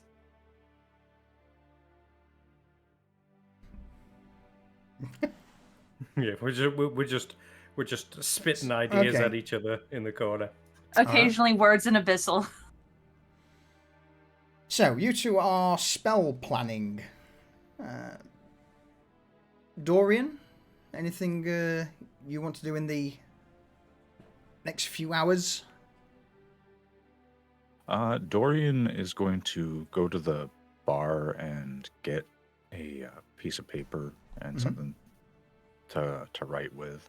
And he's just kind of sketching out, like, who they're going to have to contact and how to go about it. Like, Asmund, the people down at the Spyglass, all that. And just kind of also brainstorming what it would look like if this place were, like, all these districts outside of the Far Harbor were to somehow come under their control. So he's daydreaming a bit. Okay. Vanya. Vanya has tried to corner Garrett. And does she corner him? Garrett? Well, I'm still in the same place I've been sat. So if you're not moving, she's gonna lean in, and normally she'd cast telepathic link, but she she wants to have kind of a conversation with you, but she's gonna lean in and kind of whisper to you, and talk about when we negotiate what's in it for us, and she's gonna start discussing with him what Vanya wants. She's gonna talk about how, she wants places for her sisterhood, and then also like she wants to negotiate in some of the areas a storefront for Jacqueline because they've gotten really close, and she wants to give things to her, and just kind of going into detail of like how those storefronts should be. And if he gets up and tries to like walk away, she's gonna follow him, continuing talking.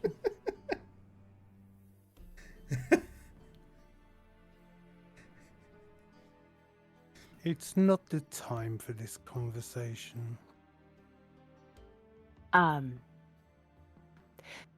When would be the right time? Because I don't know if you're ever gonna go in, and like I need to express what I want. So whenever you guys talk about negotiating, I mean, I could write it down, but obviously no one reads what I write. Yes, write it down. Are you gonna read it? Give it to Elias. He'll make sure I see it. He will? Yes, we live in the same room. I just want to make sure you haven't instructed him to, get rid of anything that I give him to give to you. No. He's very good at tidying things. It'll be safe. Okay, but what you've heard so far, you feel like it's doable, right? It all depends on the outcome. And if it's positive, of course. I mean, because we don't want to eradicate the slums. We want to change them, right? We want them to No, we're going help. to wipe it off the face of existence. But we could go in and get them to go towards our cause before we do that. Not the ones that are infected, like the Doctore. They could be useful. I'll write it up for you, like my whole plan. Okay. Do you want me to do a presentation? No, Because I feel like definitely in not. the event that you don't understand what it is that I am writing, I feel like maybe I could get Cypher to act it out again. I am genuinely offended. How many times have I not understood something? I feel like it's more impactful if you could visually see it. I don't know what type of learner that you are. I don't know if you're a visual learner, like where you like to see things kind of like, if you like to see it multiple ways so that it sinks in. I have forgotten more in my 700 years than you have learnt in your lifetime. Exactly. You may forget everything that I just told you because you have so much in your head from 700 years. So I need to make sure that you have been told in all different types of ways so that you remember it. By the Winter Lady's grace, I wish I could forget this conversation. But I'm going to make sure to write this conversation down just in case if you do, right? Okay, you run along and write up your little presentation, and I will go and get the things I might require for our next venture. Okay, I'll go do that. And then I've got to do something with these fingers. I have to create them into witches' fingers so that I can sell them. Because she's still got like these hands in her satchel. Yep, you've still got 6 hands. Yeah. 6, 7 So she's- hands. she's gonna go craft her ideas for negotiation, Okay. and then she's also gonna work on restocking her witch's fingers inventory. Okay. Excellent. Oh, all right. Garrett, is there anything else you wish to add, or are you you good with that? I'm just going to slink off to this phone room quickly and pick up a couple of bits and bobs from my workbench. Okay. Anything in particular you want to bring to my attention, or is this a surprise for later? I'm going to bring a couple of vials of the acid, Damn it. Yep. just in case. Acid vials just in case, always a good shout. And I'm going to pick up one of my traps that we've used before, just Okay. in case I need it. In answer to your question to restock Witcher's Fingers, I'll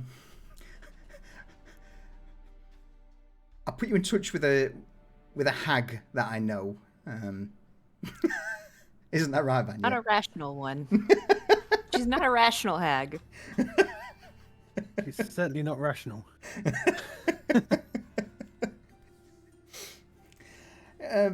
So yeah, Vanya, you would spend a fair bit of time severing the fingers from the mage's hands.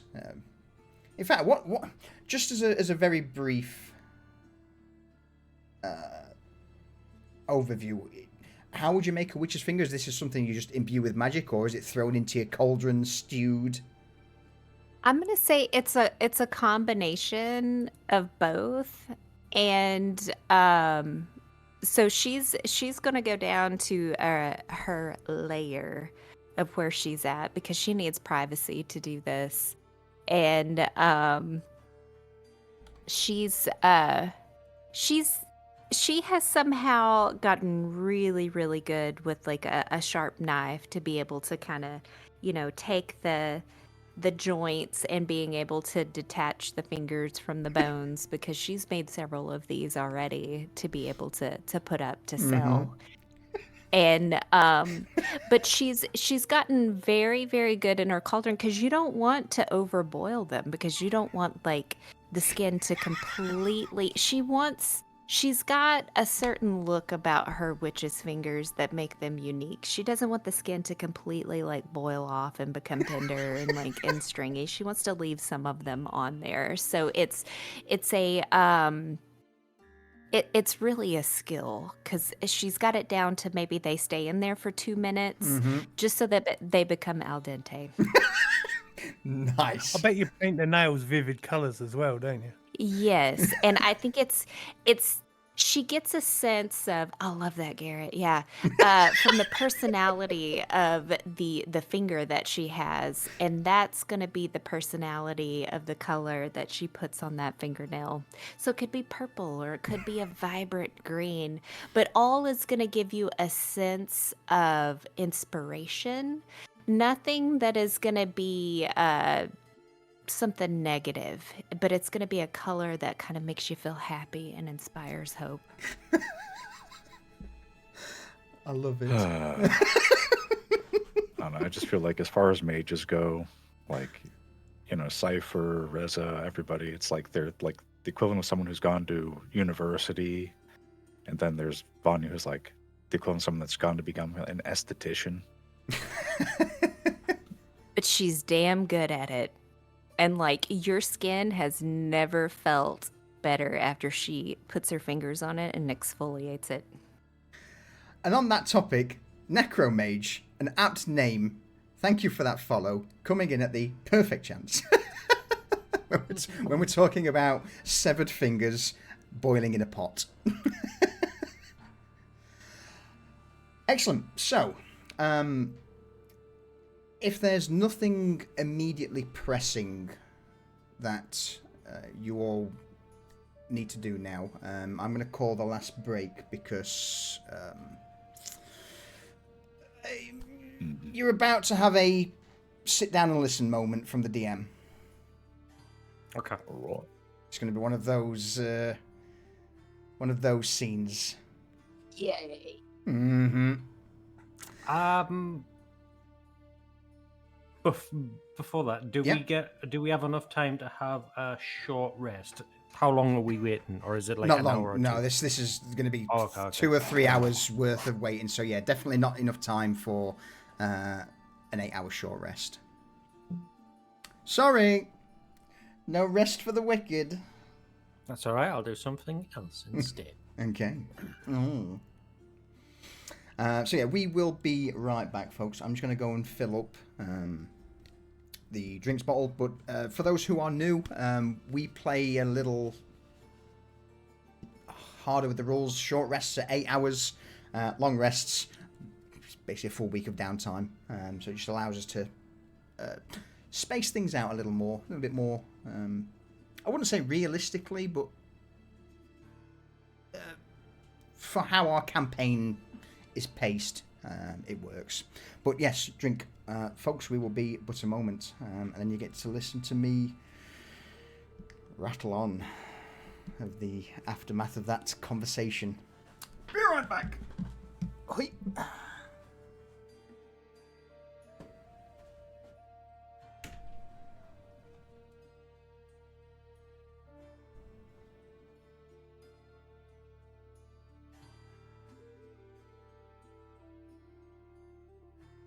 Sorry.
Okay, folks, I'm back. Apologies, that took a little longer than anticipated.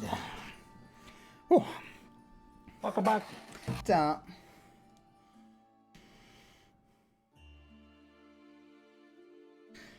Oh. God damn it, Jump. The age-old question of which finger texture. One might say they're finger-licking good. God damn it.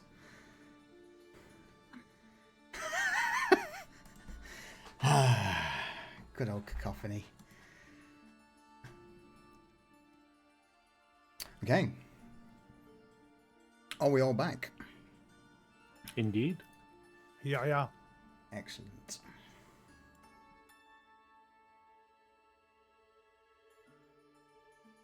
So.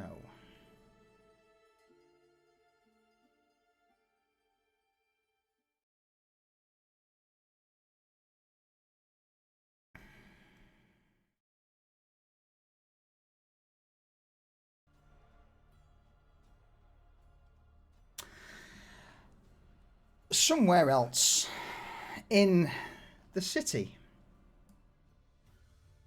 We'll turn our attention there. Here in a large, vast chamber.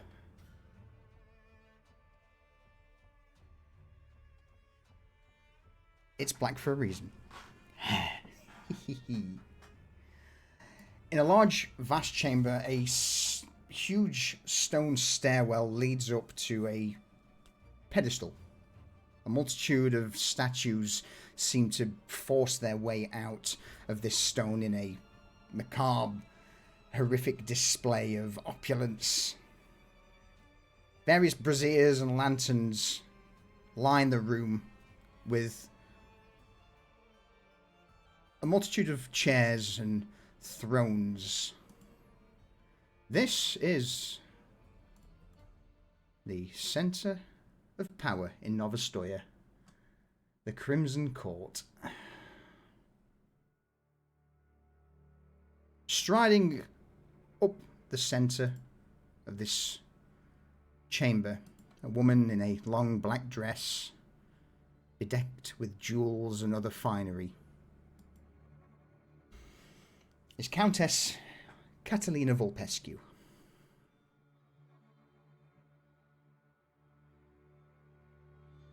Her footsteps echo in the grand chamber before, for a brief moment, she raises a hand and with a quick mutter under her breath, the form of the Countess begins to shift and change and almost peel back.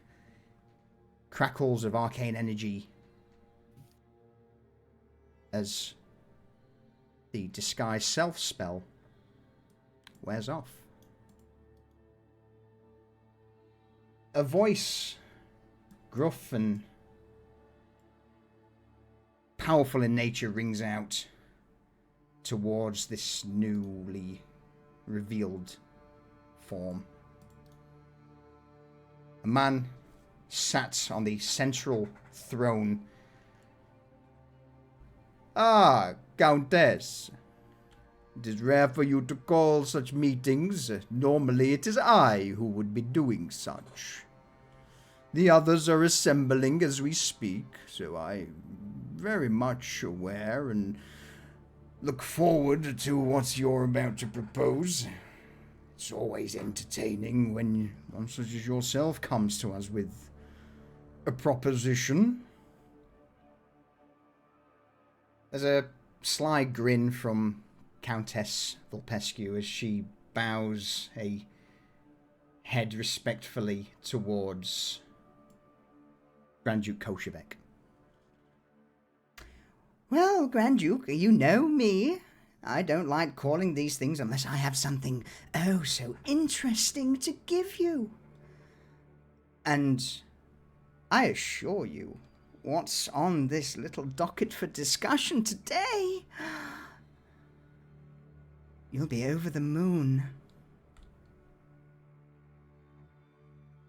Shortly after, more footsteps are heard as a somewhat elderly-looking woman steps into the chamber. "So, I am here as requested, Countess." "Lady Moretti, a pleasure. Please, come, sit." Two more sets of footsteps as the other members of the court step into the chamber, all of them taking a seat at their specified positions. Grand Duke Koshevek at the head of the room, followed by Countess Vulpescu to his left, Countess Moretti to his right, and Murik, and... oh, damn it! Drac on the far left. Here, Countess Catalina crosses her legs in the chair. "Nice to see the Viscount not joining us again. Funny that, and perhaps a reason why I have gathered everyone here today to discuss matters." An older voice from the left barks out towards Catalina. "Countess, I very much hope that you've got something interesting to offer. The forgers have been powering hard for the Grand Duke and his plans. Oh, well, don't worry, because what I'm hoping to discuss will, well, let's get into business, shall we? Wrong voice, but fuck it. We ball. It seems that our dear Viscount, little Victor Sandoval, has been cavorting with our enemies. Who would have thought? There's a brief inhale of breath from the gathered court members as Grand Duke Koshevek leans forward. By enemies, you mean Barak or others further afield? Oh, you certainly have hit the stake on the back, Grand Duke. I've had a few individuals who are under my service to investigate. And, Lady Moretti, I am sure that you're very much aware of the issues currently plaguing coin flow, are you not? The older woman glances towards Catalina Vulpescu, this being Hesperia Moretti, Countess of House Moretti. Yes, I am aware that there is a bit of a kerfuffle in coin flow. Some masked individuals have started setting fire to a few things. So where does this tie into Sandoval and, well, what's in it for me? Ah, well, supposedly, and on good authority, Sandoval has been, how to say, financing or supporting this group known as the Morbus Doctore, and I am going to hazard a guess that we're all familiar with the Doctore and their ties to the great beast in the west, yes? Vulpescu glances around at the court members as they all slowly nod in response. Good, good. With the Van Ryzen estate in lockdown, it seems that a few things from there went missing. Long story short, the Doctore are here, and they are the ones behind this little incursion into coin flow and beyond. In the slums, perhaps even the commons, perhaps even in Lochkern. Now, who manages those districts? Go on. From the main throne, there's a deep groan. That would be the Viscount's territories, districts. You're telling me now that he is in league with the Doctore, financing, supporting our enemies? Catalina just smiles and grins, nods. So, you're obviously here for a reason. I dare say that reason is to excise Sandoval or his lackeys. Catalina stands up, making her way to the center of the chamber as she addresses all of those of the court. Exactly, Grand Duke. We've managed to narrow down the base of operations where the Doctore are operating from, and on top of Sandoval supporting them, they also seem to have been undermining the oath we all swore long ago in regards to our food supply. They are extorting blood from those in the slums, using it to fuel their own nefarious means, and, well, we all know the last thing we want is the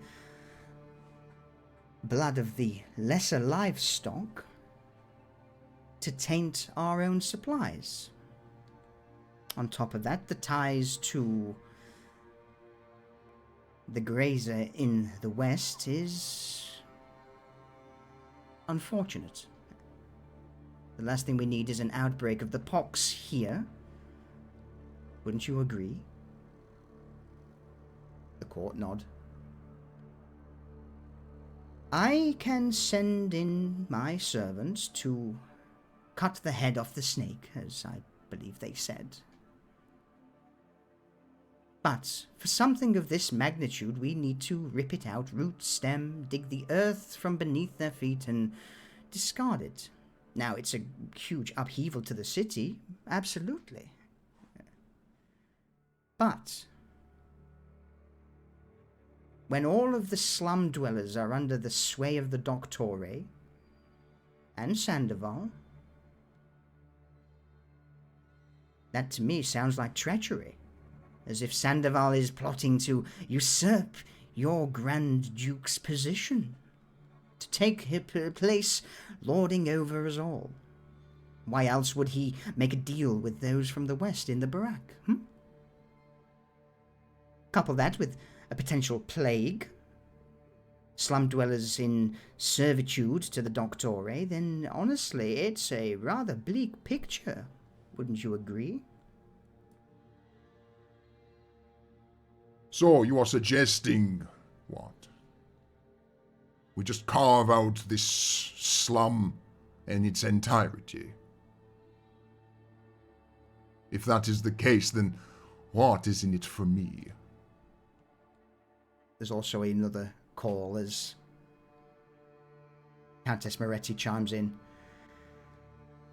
I certainly wouldn't mind a little bit of pound of flesh for what they've done in Coinflail.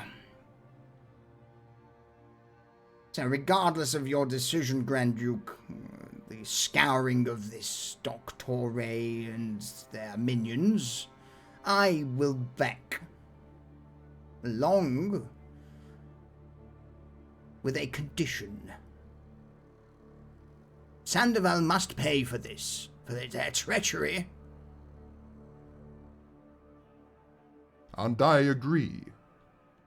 Sandoval will indeed have to pay for their treachery, dealing with the Barak, our greatest enemy.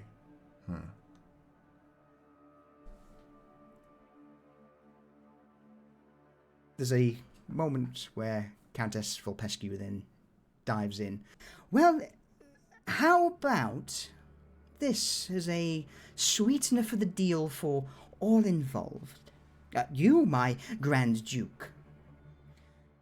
We now have reason, excuse perhaps, for us to draft in more for your armies, to push the Barak. There's a cry from the flanks, from Von Murik and Drac, about the warmongering ways of the Grand Duke. Drac shouts out, "The forges are already at max capacity. We're already burning as much as we can. Now, a plague in our city and a potential war on the horizon? No. It is too much, Grand Duke." Von Murik sits there, swirling a glass of blood in hand as he shrugs. Well, maybe, but I cannot, for what is to come of Sandoval. He's not pulled his weight, nor has he caused me any issue, so whatever you decide is entirely of your own. I'm not going to be here for this, so... And with that, Von Murik stands up and strides out of the chamber.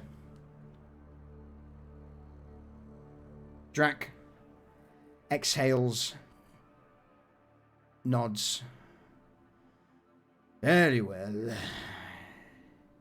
Also of very little concern to me, so I too abstain my vote. Leaving just at this moment now, Grand Duke Kolchevek, Countess Moretti, and Countess Volpescu.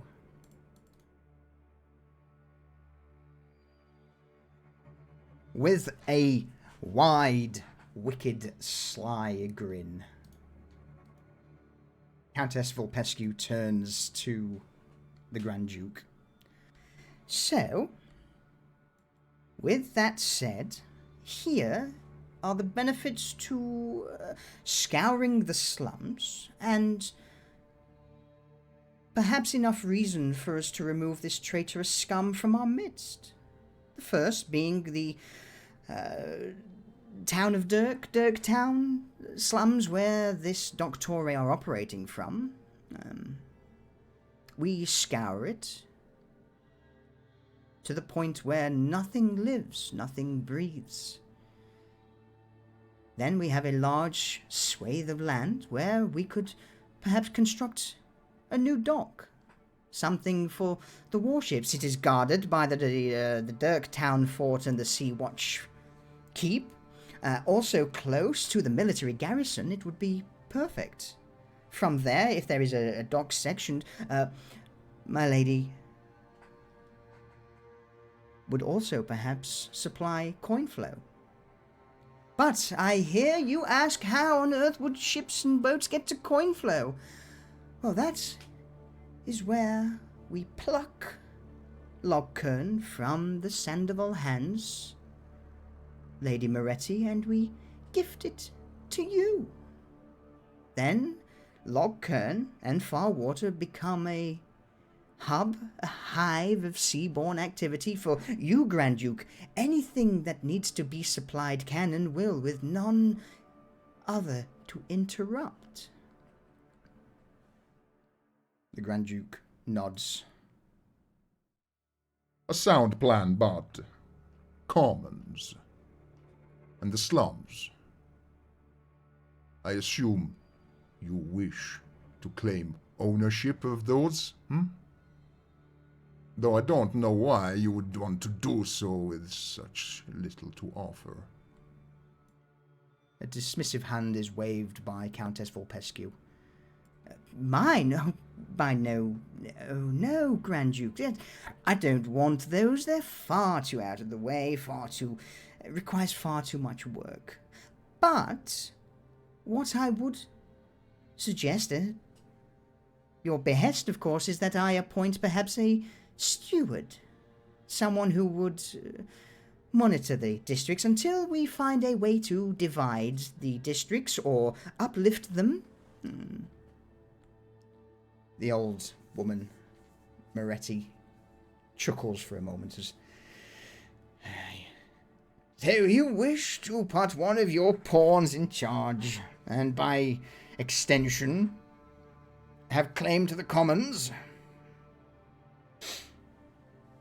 I have no problems with that, as long as you do something about the slums.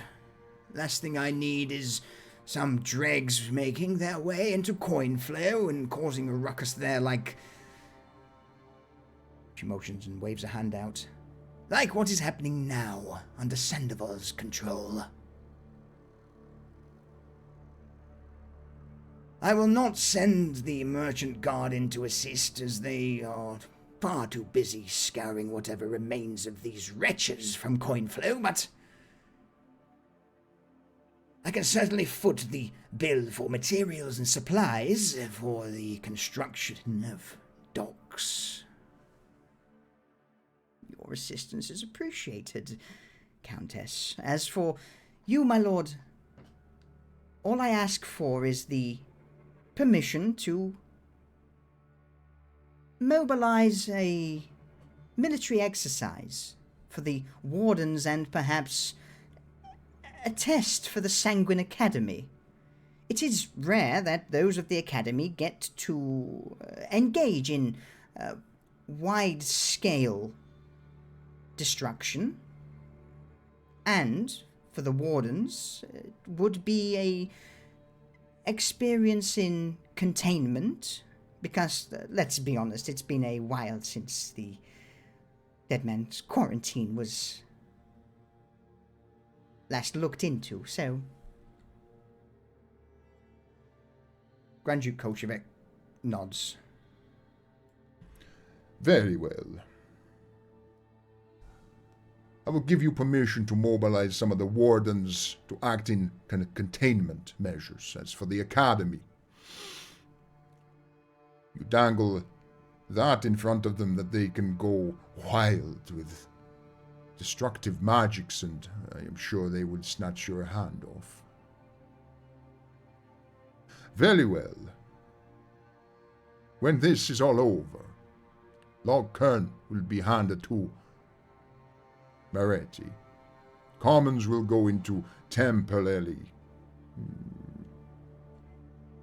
ownership. Stewardship is a better term to you, Countess Vulpescu. As for the slums, eradicate them. They've been nothing but an eyesore for the last far too long. Both countesses offering a bow. Lady Vulpescu will begin to make her way out of the chamber, along with Countess Moretti.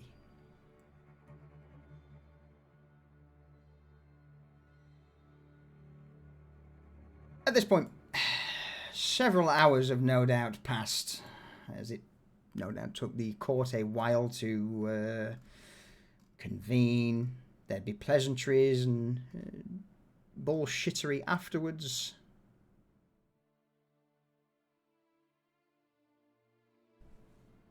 Back in the Shadow Circle, though. Dame Cordea. We get a message from the Countess. As her eyes flick open, she would look around. Who's available?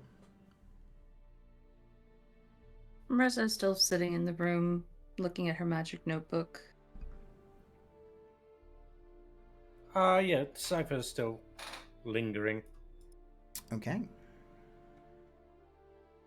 Dorian will say- be oh. at the bar as well. Okay. Yeah, Vanya would probably be back now since it didn't take long to boil her fingers. Garrett will be in the phone room. Alright. So, Dame Cordea will open her eyes, look towards those gathered. Well, it appears that moves are being made. A wide-scale scouring of the slums has been ordered. Wardens are being moved to containment, and the Sanguine Academy have been given the go-ahead for Armageddon on the district. Oh, is there a particular guide or tome that they use that they're using for Armageddon and specific spells? I have been told that all available mages are to convene, and the area will be subject to all manner of flaming spells at their disposal. Oh, so will I get notification? Most likely, yes. Wonderful.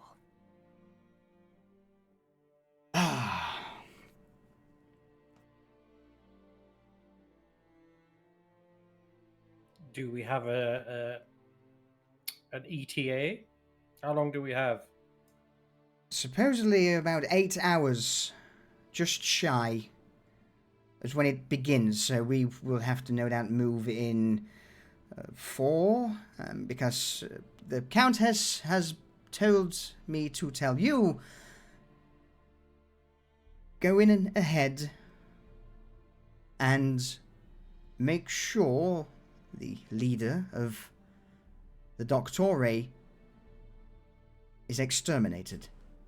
If you are still in the area by the time the call comes in, then it's highly unlikely you will make it out.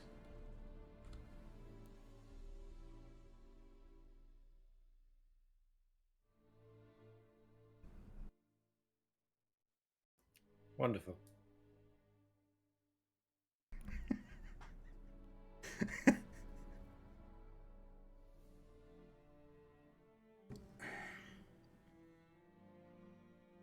I better summon Garrett then, and he's going to look up at the roots in Sylvan.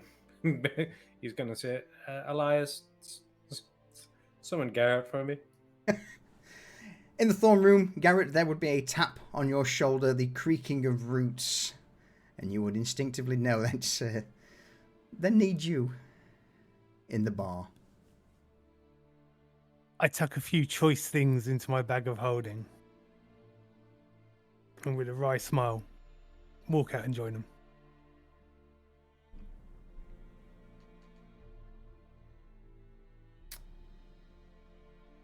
Here you'd see Dame Cordeia sat with crossed legs over towards the corner of the room, a darkened expression across her face. Ah, Garrett. Good to see you.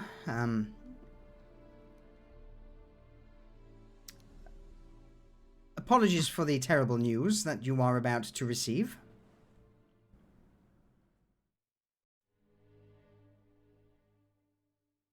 I'm bracing myself. By order of Her Ladyship Catalina Vulpescu, she has requested you to remove the head of the leader of this Doctore sect, preferably in the next 8 hours, as at that time there will be a concerted effort made by the Wardens and the Sanguine Academy to scour all life from the slums. Well, a deadline always makes things more exciting.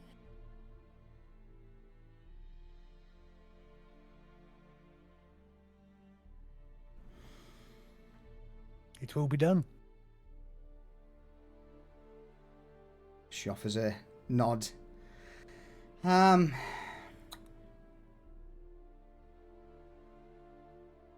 I and Casca will assist if you wish.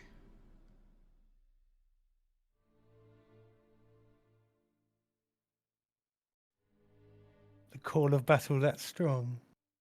She tries to hide a grin.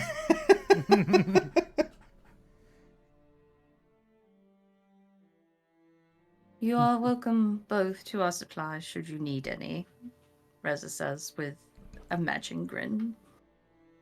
Oh, darling, please. It should be the other way around. If there's anything you need, then my stores are open to you. I would not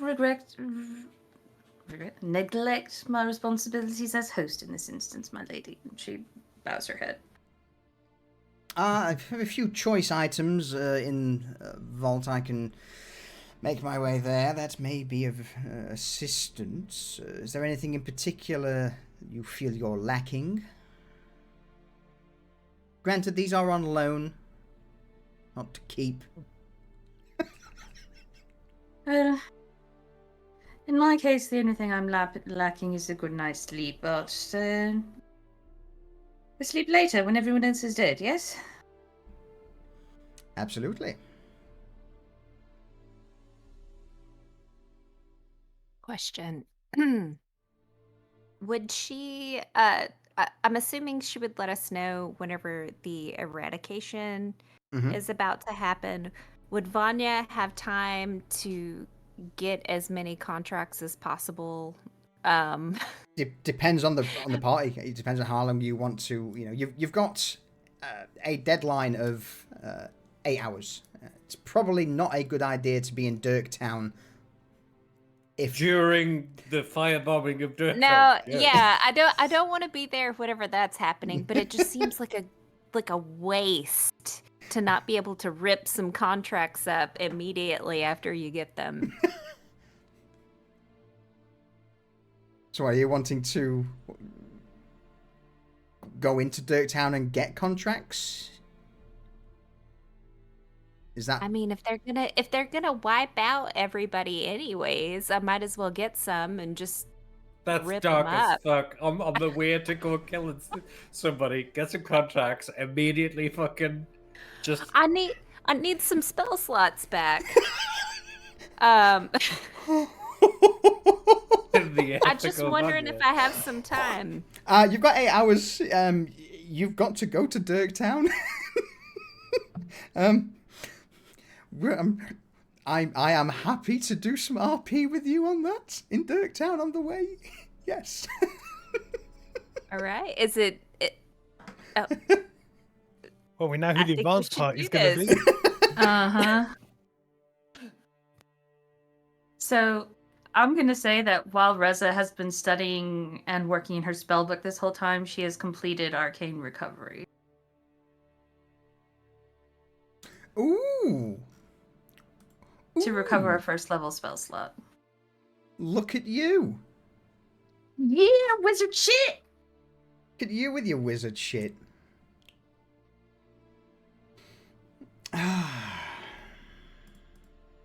Alright. So yeah, that's basically over the span of the next 15-20 minutes. Dame Cordia lays out the plan of what's about to occur. Basically, due to the potential threat of a Weeping Pox outbreak, along with Sandoval's supposed treachery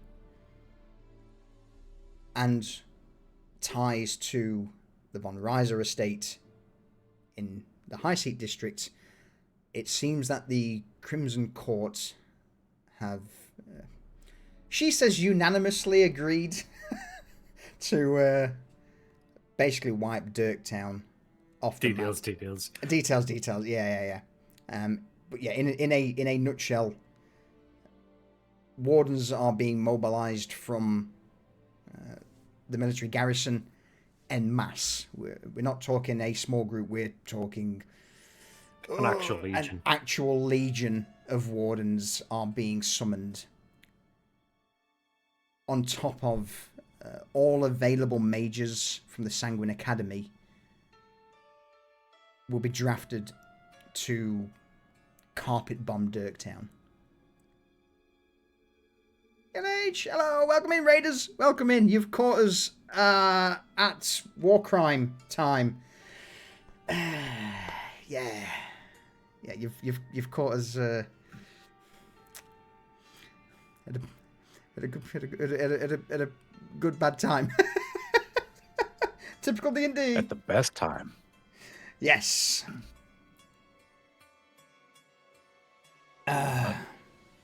Dorian is going to go look for Falco real quick. Okay. Doesn't take long for you to find him. Falco. And he's expecting Falco to just be like, I want none of it. Yeah. Hey Dorian, what can I do for you? I need word sent to the Spyglass, Rockbiter and his, Asmund, right. and well, maybe not Asmund, he doesn't really work with us. We just need messengers to go to our people and spread the word that it's open season on Doctore. Open season on Doctore. If you see them, Right? We need to know where they're holding up, if they have anyone anywhere south of the Dirktown slums. They might be holed up in places. They have strange creatures controlling them, and they are dangerous.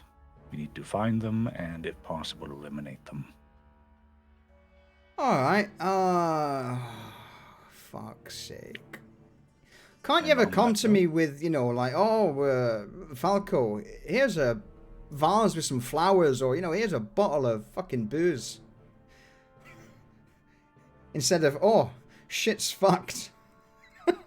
Well, once that's sent out, you can just... I have nothing further for you, and you don't have to deliver the messages yourself. Well, it doesn't help that I've got half the lads out on bloody errands down south in St. Vincent, but alright, hey, I'll make sure the word's passed around. Any of the Doctori, the same again, black cloaks, pointy faces, hats? The mask is the biggest thing, and specifically the long white bird masks, but Alright. they have others that have other masks on, etc. People just need to know that they are dangerous. Alright. Anything in particular I can entice some of the locals with?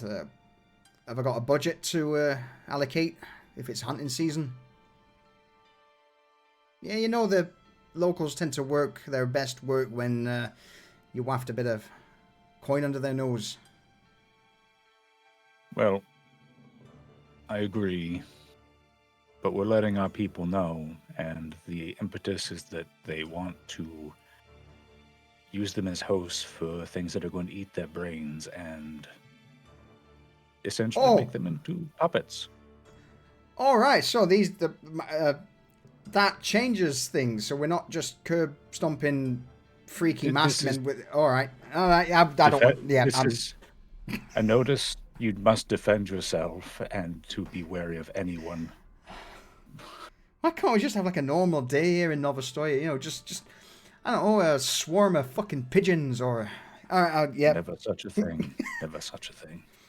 I'll see it done. Don't worry. I'll make sure. I don't need anyone to go out of their way, but keep alert. Make note if they know where people are. They're hanging where they are. All of these things are things to know, and we're going to have to deal with that. And we can deal with the specifics after night, but also tell people to stay away from Dirktown because, well, you'd probably rather not know about that. Looking at your face, I agree. Yeah. Yes. Yeah. So. All right, leave it with me. I'll get it sorted. Very well. And Dorian's going to go back down to the Undercroft, make a pass by Sal, and collect his daily portion of healing potion to use because he's still feeling a bit rough, and you'll head back down to the Shadowed Circle to meet everyone. Are you triggering that one? Yes. Yeah. All right. Let me. I mean, you do have a couple of potions in stock if you wish to grab a couple. We do. We do, and we probably should, but... Yeah, I'm going to open the potion thing to anyone that needs them. It is time. How many are we up to? Mm. I'll take a few health potions. All right. Bear with me. I'm not seeing the...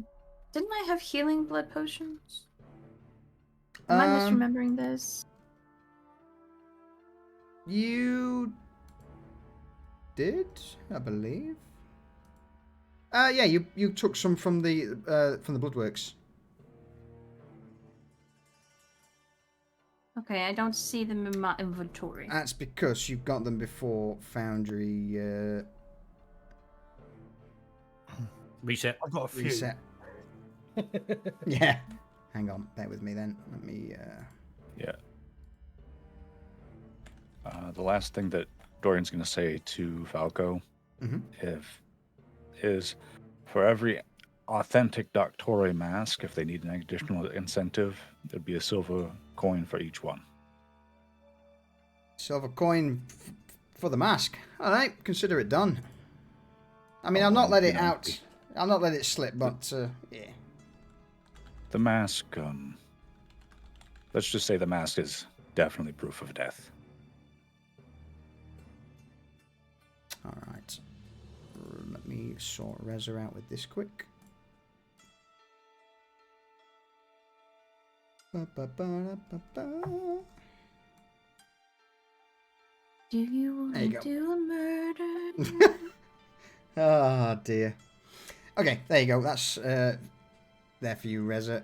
Dorian, I've put the potion from Sal back in your inventory for you. So, I think I had 10. Oh no, the normal blood. Yes. Yeah, you've got them in your inventory already. They are classed. Oh, as, there it is. Okay. Grade A blood bottle. But that's just to stave off Hunger. Okay. hunger. Yes, the actual blood potions were the ones from the coroner, if I remember rightly. They were the healing ones. So, was that right?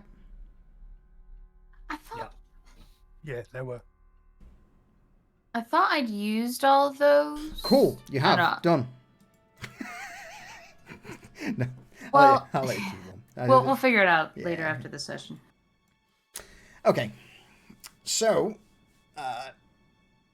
Garrett, I'm going to hand this back over to you since you're opening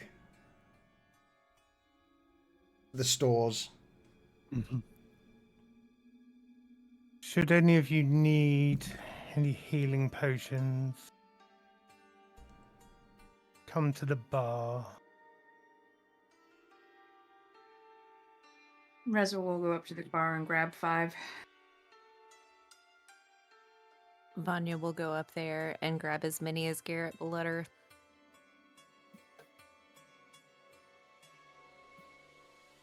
I don't know, we just been passively collecting these. Yeah, But for months. how many do we actually have? Like, So, What was it? 100? Minus whatever's been used in the pit. I think the way we worked it out, Gary, when we had a chat was, I think I left 20 for you guys because a lot of them have been used or put into storage for RP purposes with the... so in total, you would have, about 20.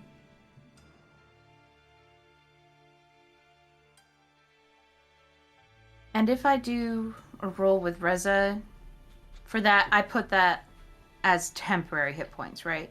With healing potions, yes, they are just temporary healing points to you. And Cypher as well now, actually. Because you're both undead. Okay, so what I'm going to say is 2 each to anyone that needs them.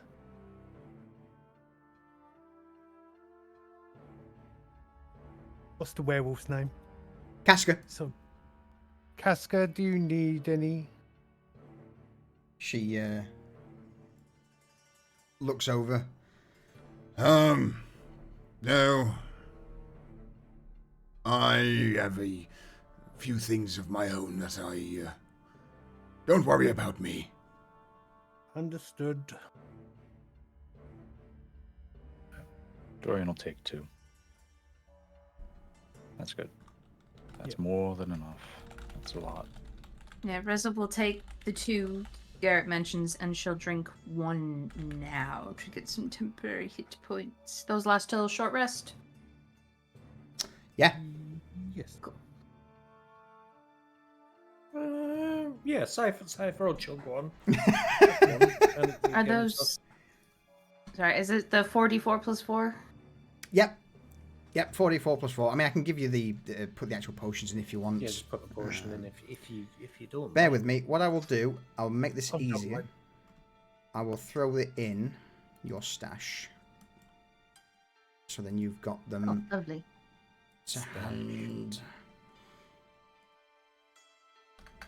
Boom. Alright, it's in the stash.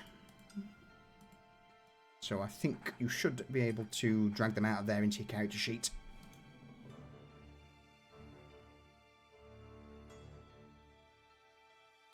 Ock, Anyone have a mass raise dead spell? Durs has got it right. There is one person who probably does. But yeah, he's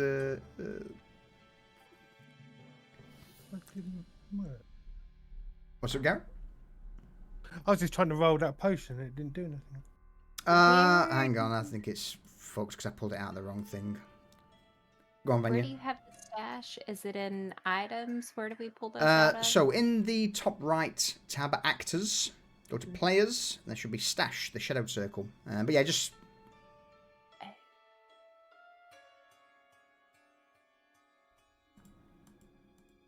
Oh, these are old ones actually. Is that why? Okay. Yeah, let me bin this. Yeah, bin them and grab the new ones.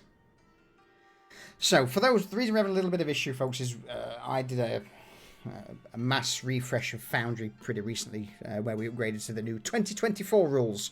So some of the shit is still maybe slightly broken on the character sheets because we've got some a few items at least I think may have slipped through the cracks. If not, Gary, just roll 4d4 plus 4 and. Right. Don't you want?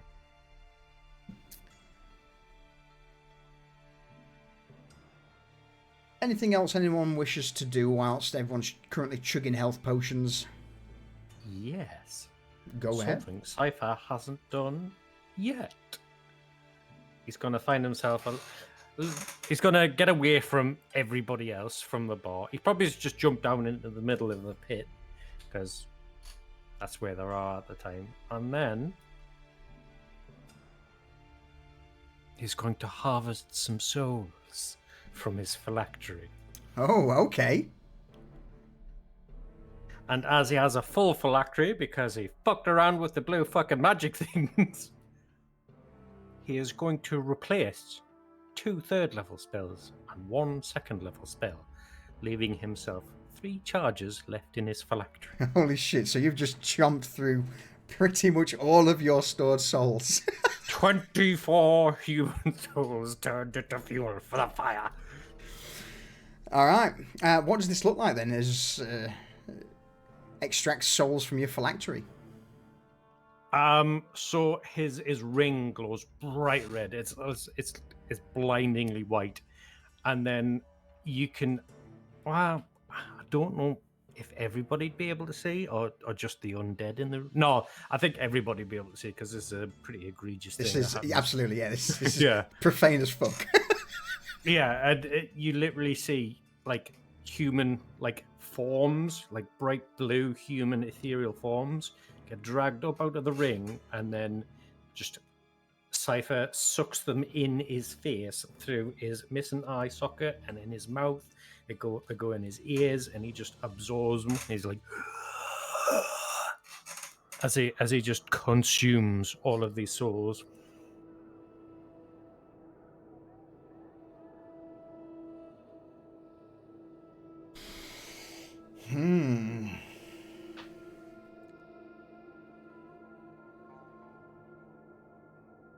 New item, Vanya. Are you struggling there? Would you like me to throw some potions in your?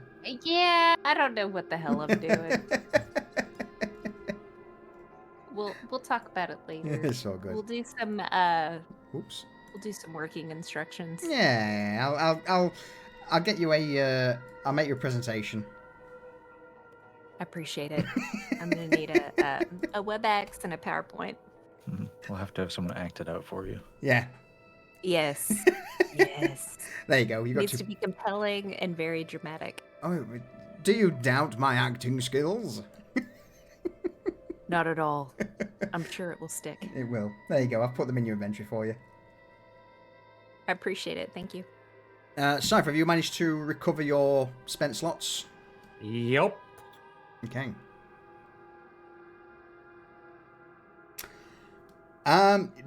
Noxious, good shout. A very good shout. Yeah, So, she made it so that. She certainly did see that. Still sat in the same spot as earlier on the side of the room, Dame Cordea along with Casca both just watched this spectacle. Casca seems bulkier than normal, as if all of the fur on their body has just stood on end, both hands gripping weapons at their side. Dame Cordea, on the other hand, has a slightly bemused expression as she looks towards the pit. And as you emerge out of it, Cypher, starting to understand why the Countess has taken such an interest in this group.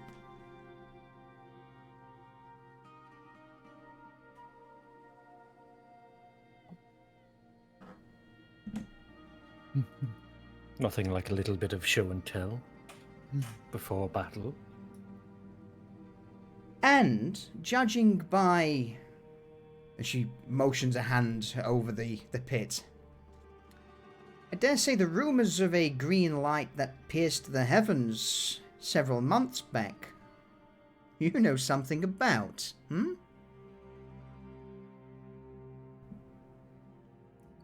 That would be telling now, wouldn't it?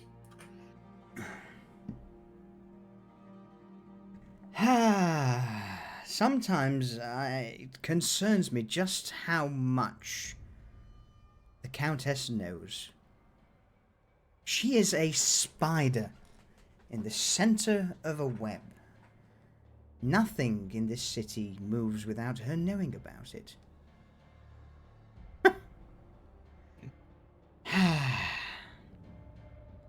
If only I was half as resourceful and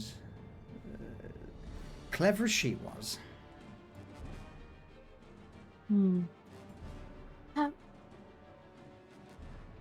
A moment, Casca. The werewolf looks and nods. That's a little bit... hang on, change the old music because that was a little bit too... too many trumpets. So, Casca looks towards you, Reza, and nods. Yes. Reza picks up Munchie and tucks him under her arm and walks over to Casca. Favor. This might sound odd. Would you mind if my little friend here takes a tiny sample of your blood? It's for security purposes. Fucking roll me a persuasion check. Anybody who has seen this place, we like to make sure that if they come again, they are who they say they are. There's been too many incursions in other places by people who don't belong there. Is this some sort of joke? Where a tiny cat biting a big dog? Huh? Is that what this is? No, not at all. I hadn't even thought of it like that. Take a closer look at Fine. Munchie. Casca holds their clawed hand out towards Munchie. Go on, feline, do your worst. Munchie will just, delicately pierce the skin, and just take a teensy tiny drop of blood, and then that's it. Casca still stood there with their hand outstretched, not even realizing that it's done and over. Greatly appreciated. Huh? Oh, it's done. Right. Yes. Now, you have the pleasure of knowing that no one will ever be able to impersonate you in this place without our knowledge. Well, Unless they're physically wearing your skin. That would be an interesting trick. And Wezda kind of wanders off, pondering that to herself. Stop thinking of skin suits. Sorry, You'll not be occupational wearing hazard. my pelt as a cloak. That I wouldn't want to. That's morbid. Morbid. Says the Shadow Eater over there and the fucking bitey. And you, points towards you, Garrett. I'm unsure of what exactly you are, but hanging around with this, you're not exactly normal. And the big one as well. And even you little girl. That's, Wordlessly, Garrett just pulls a nail out and hands it to Casca. Casca takes the offered tankard and just begins to down it before slamming it on the counter. In this occupation, it's best not to ask questions, as I have found. I look forward to fighting with you all. Nevertheless, it's been a while since I managed to flex. Speaking of fighting, where's Skarn? And I send out a mental message to Elias. Has Skarn returned at all? You get the response of upstairs. Thank you, Elias. I believe he's upstairs. Are we going to tell him, or are we? Is it best to leave him?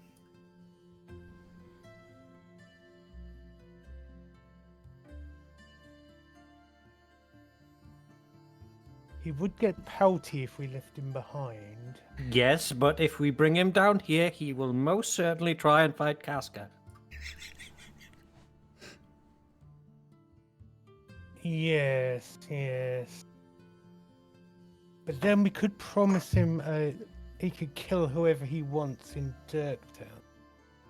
Well, I could go upstairs and find out how his trip back was, and then tell him to meet us in Dirktown. I think introductions might be worthwhile beforehand, though, because you don't want to surprise Skarn in the heat of battle. Right, so should I bring him back down? Yes, tell him, just prepare him for who's here. They are our guests. And we will not require any bloodshed. Right, okay. And Reza will make her way up to the main Up to the folly. tavern. Okay. Yep. Stepping out of the shadow circle, down the underground corridor, up the stairwell, into the basement, into the kitchen, where a... I just had like the travel montage thing going through my head, like. Yeah. As you step into the kitchen, the door opens and you are met with two beady eyes from behind the central fire in the kitchen. Nice of you to join again, I think. In a while. How are you getting on, Francis? I'm alright again, you know, it's very good. I've had a bit of new stuff in, so that's been tasty. It's been going pretty well. What about yourself? You been alright? We're doing alright. We've had to take care of some shit up by the warehouses, you know. In business, your day's never over. We've been opening up this place for 24 hours. You know, I've been cooking my arse off constantly, so yeah, and that reminds me. Yes. What is it, Francis? Well, I mean, I was just going to think, you know, it's... I've not had anything on herbs for the last few days since Garrett's been around, but if you wouldn't mind moving a couple of those things in the basement up here for me, because it's busy. Need more herbs? Yeah, that's what I'm saying. Yeah. Right. I will make sure that some find their way to you. Alright. I got this new brew, like a stew, and I put a couple of new herbs in it, and it's been smelling pretty well, so yeah, it's been alright. And I reckon though he's been eating a lot this evening. Well, I'm about to get him out of your way. Francis just nods. And Reza will just poke her head back down in the cellar stairs and shout in Sylvan, and let Garrett know, please, Elias, that the cook needs more herbs and he's getting cranky about it, please. The message is passed along to you, Garrett. And Reza will head out to pick up Skarn. As you step into the folly proper, it's busy. Fair few individuals sat at all tables, all drinking food, soup, stews, line every single table. Skarn, centerpiece of the room, is curled up in front of the fire, with Arabetha sat on top of him, both of them reading a book. Oh. Not in a way, she's, you know, she's sat there being protected by the dragon. He's doing his job. Oh, I'm glad to see you two made it back safely, she says, walking over to them. Skarn tilts his head up, serpentine in nature, to look at you. Yes. Protected. No. Doctore on way back. Oh, that's a shame. Would you like more things to kill, Skarn? Hearing that, Skarn immediately stands, rising to his full height. You just see Arabetha, who sat on his back, just do that 90-degree turn to the side as she just slides off. Reza had anticipated this, so she's like already got a hand out to help her down. You just hear Arabetha, thank you. I'll go and... Quite the collection of books here. I wasn't expecting some of this advanced reading in a, no offence, but a establishment in lower streets. Skarn puffs his chest up, quite proudful. It's mostly Skarn's collection. When most of your clientele can't read, nobody will know that you have some of the greatest works in recent years on your bookshelves. But I do hope you'll be comfortable here while we finish wrapping up some business. Last time someone tried to read books, said it was bad, threw it in fire to stoke. Skarn threw man in fire. Better stoke.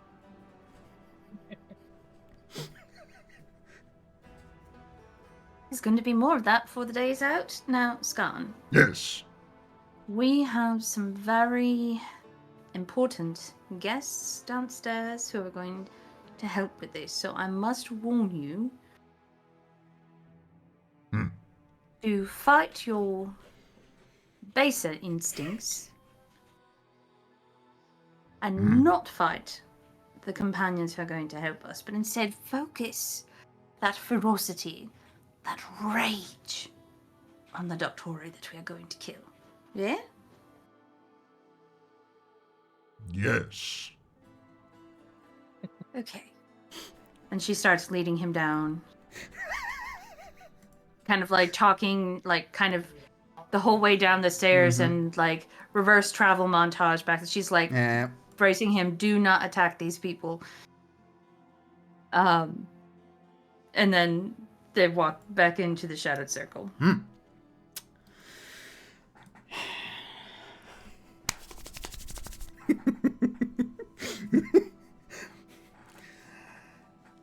As the door opens.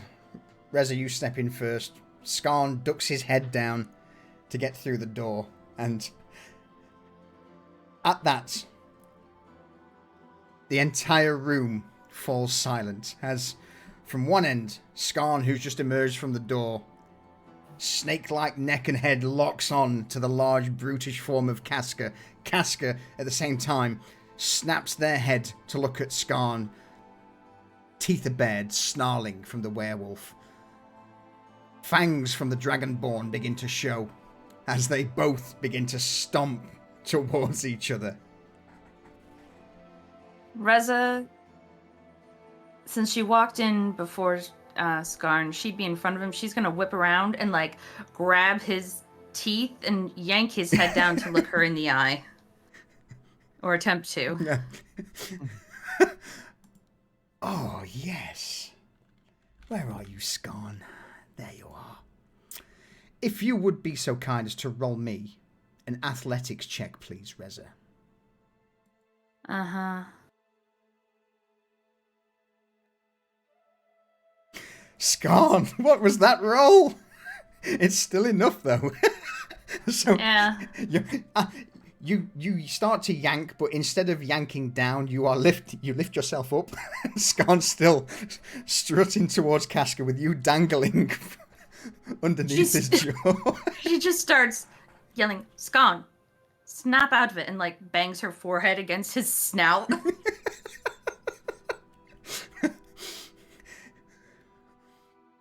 Casca and Skarn stop within 2 feet of each other, with you, Reza, banging your head on Skarn's snout. Skarn sniffs. Casca sniffs. You'll do. Skarn shoots a hand out. Casca does the same. They both clasp hands in a gesture of flexing and both nod at each other once. This one is strong. Beginning of Predator. Yeah, it is. Yeah, I was just about to say. This one is strong. It will do. And with that, the werewolf looks at Skarn. Mayhaps you will do as well. Try and keep up, scaly hide. Oh, insults now, I see. Then, furry pup, let us see who can kill more. You or I. Don't get too close, though. I may burn your fur. Reza just drops down and walks away, and muttering about like, "Fucking disgusting bullshit."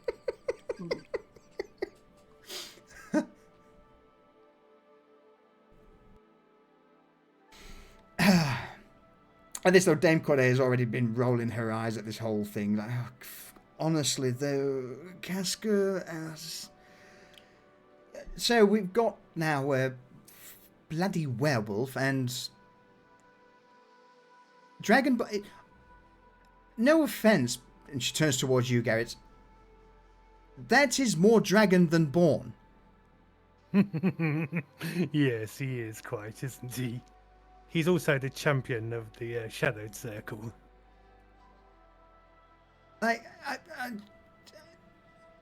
I'm not going to ask any further questions. He is completely unlike every other Dragonborn I have ever laid my eyes on. And again, Probably smarter than most of them Yeah. as well. yeah, Skarn is very much more dragon than born. But it seems for now, Casca and Skarn have hit it off. Durs, that's exactly what I was thinking of. Major Armstrong and Curtis from Full Metal Alchemist. A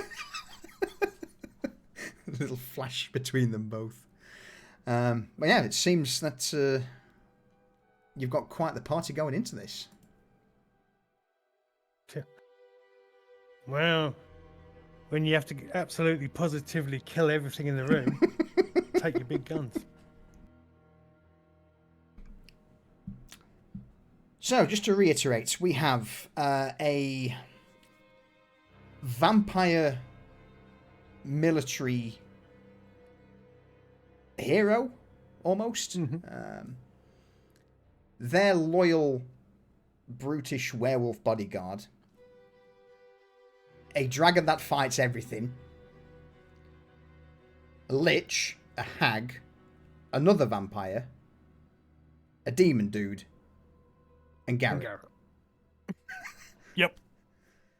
Well, I don't fancy the Doctore's chances much. Or do I? They can make huge, nasty tentacle monsters. I want I big guns. mean, yeah, we've not may have alluded to giant tentacle monsters somewhere in Coinflow. Spoiler alert. Mhm. Above table, at least.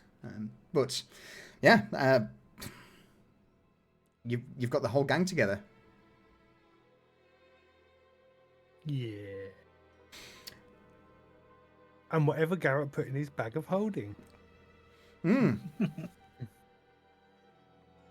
What's the plan now, folks? Roll out? Autobots, Well, yeah. roll out.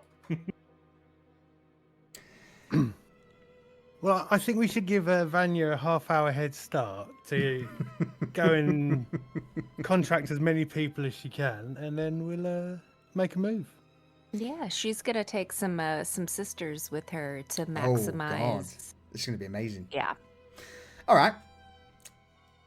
In that case, then, what we'll do is we'll see what happens with Vanya, and then we'll pick up next session with you guys making your way to Dirktown. So, are you happy with Vanya having a little bit of? Absolutely. Oh, All right. great. Bring on the brain rot. Let's go. So, Vanya, you've got a bit of a head start to the rest of the group. What are you doing? So the first thing that she's gonna do is she's going to, as she's headed to Dirktown, of course, she's gonna swing by and grab some of her stronger sisters and Any of the named ones, Edith? Or- yeah, she's gonna bring her probably her top 5. Okay. And that's going to include Edith, because she needs the ones that kind of like think on their feet and are pretty quick acting. Mm-hmm. She's not going to bring any of the newbies.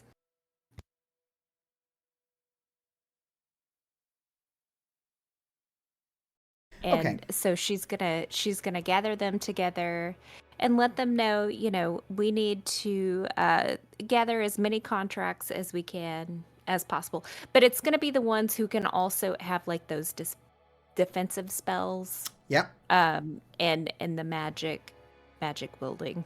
So yeah, basically Edith, Gina, Marge, Ruth, the usual companions, the top brass of the Sisterhood of the Rose Cross. But she is going to have somebody in command, that has been Yeah. trained up to Edith to be able to, in the event that something happens Okay. back at the Sisterhood. So, give me a brief moment because I need to add some portraits to a new scene.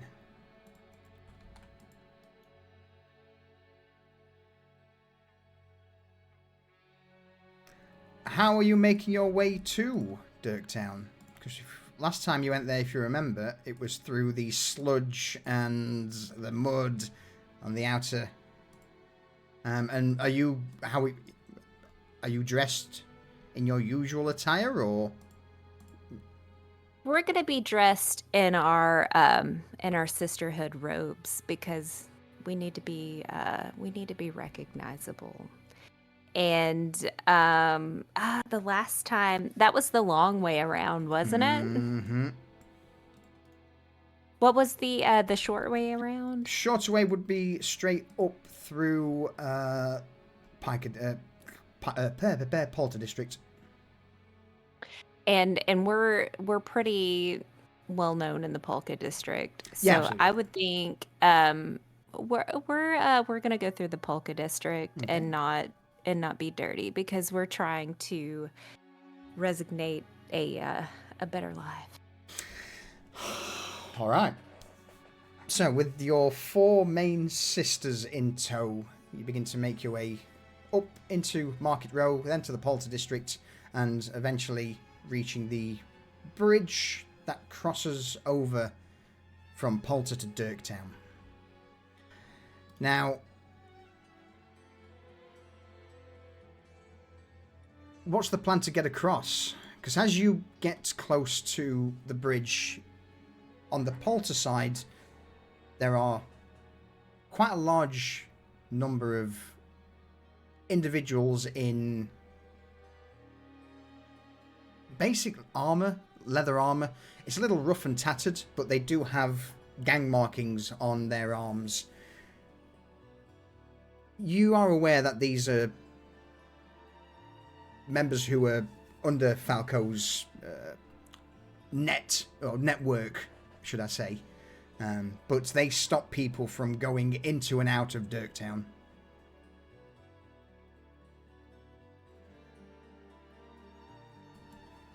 Hello. The man raises a brow, looks at you. What? Yes, we are here. Yeah. Tell Yeah, I can about see. the sisterhood. Yeah. You- Yeah. So are we. Oh, you're here to tell about the sisterhood? No, we're here. Yeah, but we're here also to tell about the sisterhood and all the wonderful things that we can bring about. Yeah, well, no. The scraggly man makes his way up towards you, looks over the other sisters. Yeah, I know you are. Sisters are the Spiky Rose. Cross. The rose cross. I mean, Yeah, you know, spiky, the yeah. roses. Yeah, roses have thorns Yeah, sometimes. every but rose has this got is its more of thorn. Yes, but it's more about the beauty of the rose and what it could be and how it blossoms and can shine, right? He looks over the other sisters. Yeah, I think, have they blossomed yet? Because, he's met with this wall of wide, unnerving smiles from the 4 sisters. I forget I asked. Why are you wanting to go over to Dirktown, if you don't mind me asking? Now, it's not really a place that lasses such as you, in fact, or anyone, to be honest, really should be getting into. It's a shithole. I mean, boat was a shithole, but that's a shithole. But that's exactly why we need to be over there, to inspire hope, to radiate beauty of our Rose Cross, of how we can transform and create change into, inspiring hope and to support individuals. Roll me a persuasion check, Vanya.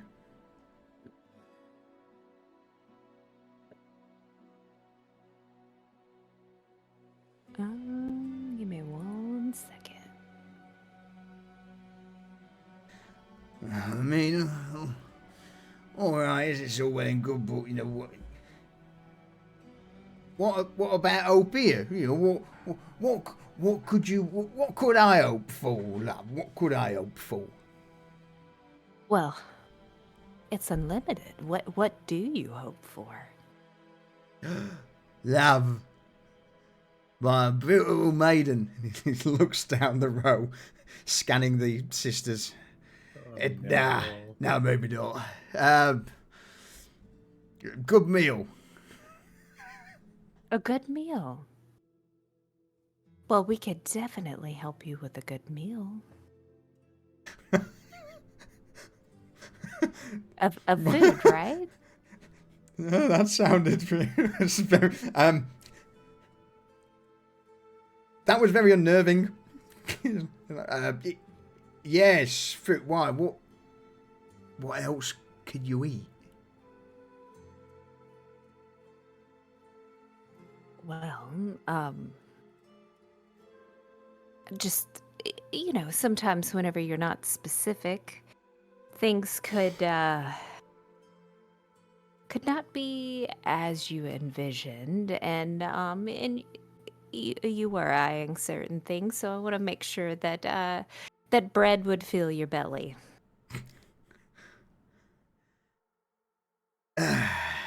Or, I quite like to dabble in some pastries myself.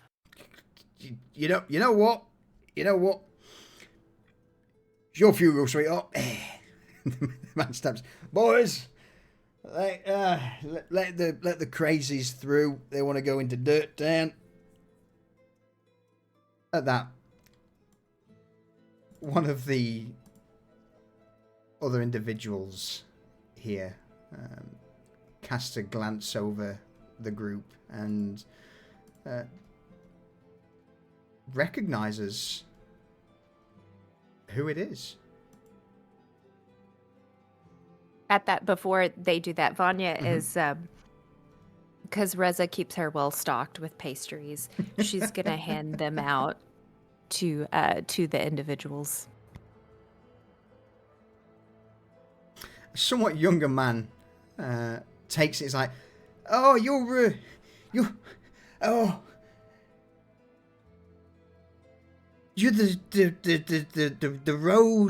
the rose people, the ladies who, wow, Dirktown. Boss, do you mind if I'll go with them? I'll keep them safe while they're over there. It's your funeral as well, then I guess if you, whatever.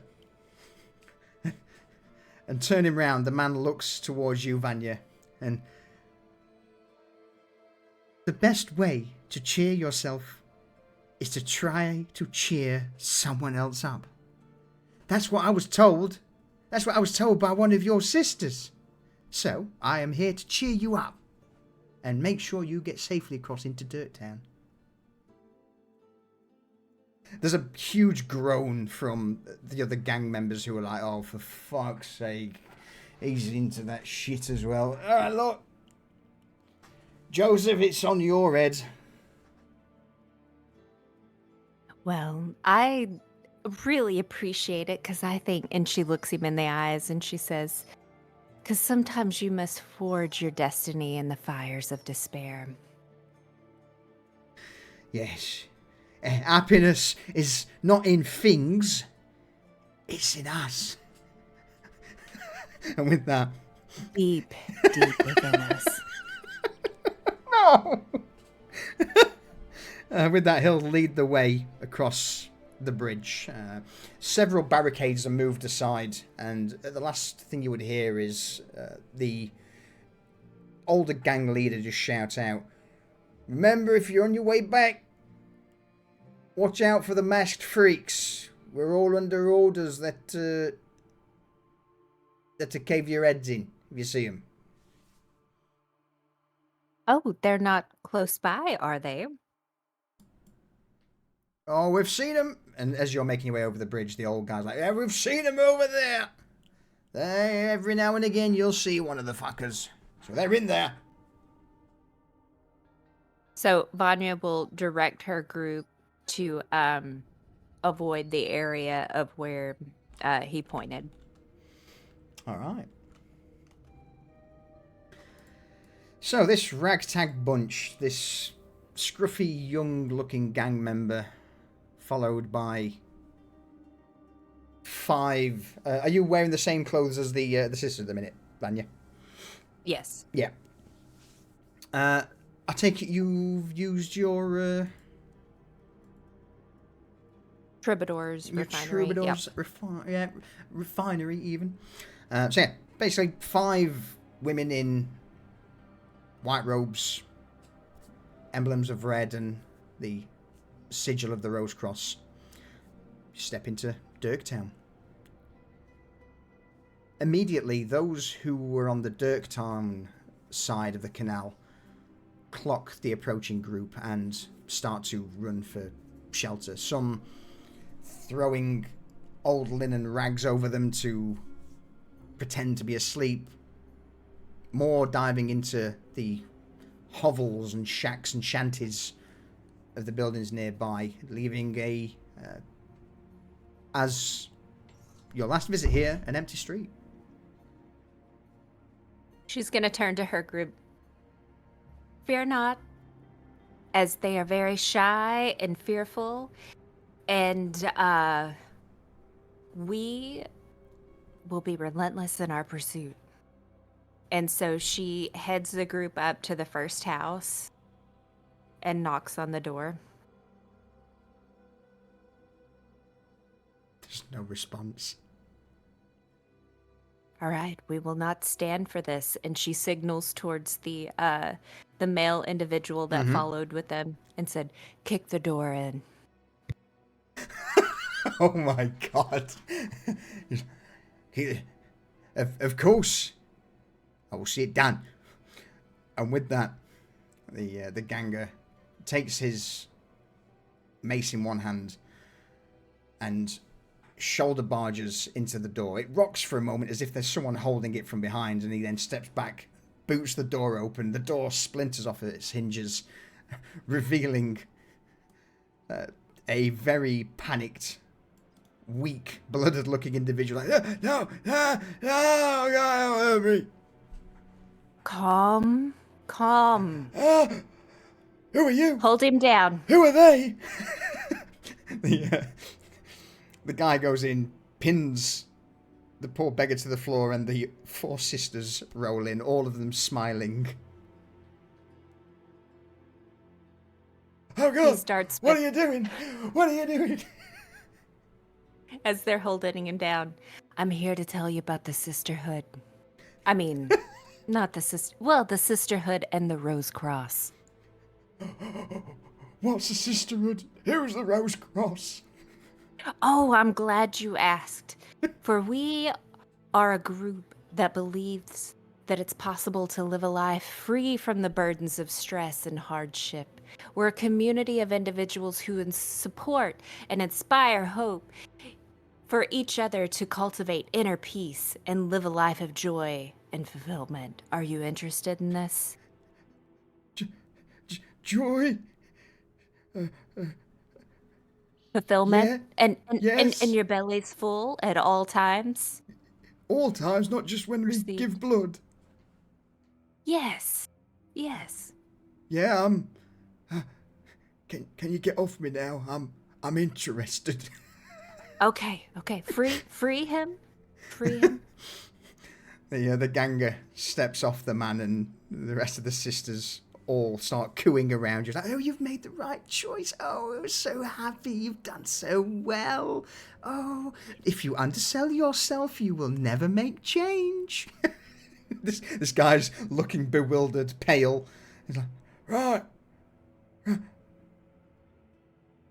What now? All right. So just listen, you'll within this group, you'll need to agree to certain things, but let me tell you, you'll have access to a community of compassionate individuals who understands what you're going through and offer a listening ear, a helping hand, and words of encouragement that produce hope. So tell me, what do you desire? I'd like to go with the first option of joy and a full tummy. Yeah, let's go with that. I can give you a full tummy right now, and we can all help you find strength within yourself to navigate these challenges with greater resilience and grace. So she pulls out a pastry out of her pocket and gives it to him and says, "Will you join?" And then hands a contract. He's stuffing his face. Yeah. Oh, what is? Yeah. Not even looking as you produce the paper. And before she dips it into the magical ink, and she's going to add this. Well, she dips it into the magical ink and then adds, "Will you help us with the others to to fulfill this destiny. He's munching away on the page. Like, yeah, go anything. And then hands the pen that's been dipped in the magical ink over to him to sign the contract. Is this any particular quill, or is this just? It's gonna be that suggestion quill, just in case if he like changes his mind, on, on helping out others. But part of that quill is that he is going to, since he's part of this community, he's gonna help influence the others to sign the contracts and become part of this group as we break down doors. As he scribbles, it's not a name. It's literally he takes the quill pen and just marks it on the parchment, and all of a sudden he stops chewing, bolts up, blinks a few times. Joy is the simplest form of gratitude. Yes, and doesn't your belly feel full now? Oh, yeah. Oh, yeah, it does. And do you feel joy? Oh, I'm ecstatic. And this wide grin begins to creep over his frail features.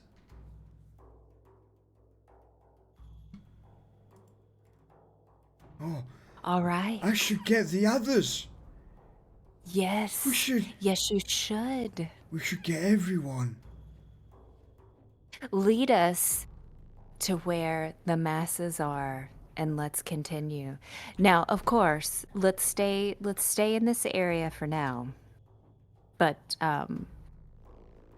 let's head to the next destination, shall we? All right.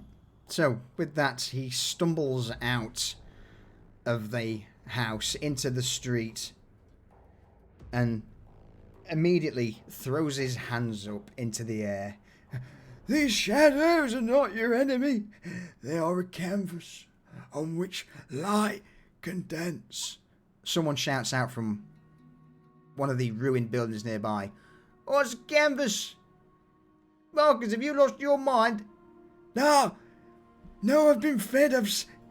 He begins to start calling to the shadows. And slowly but surely, the odd person interested in at least the food aspect begin to make their way out of the ruins.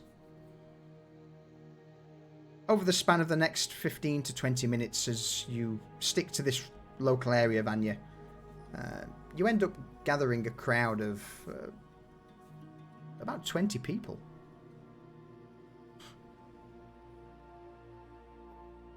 And she's gonna kind of present to them. The Rose Cross provides a strong support system to help you through your difficult times. And they're handing out what food that they have to the 20. You'll have access to a community of compassionate individuals who'll understand what you're going through.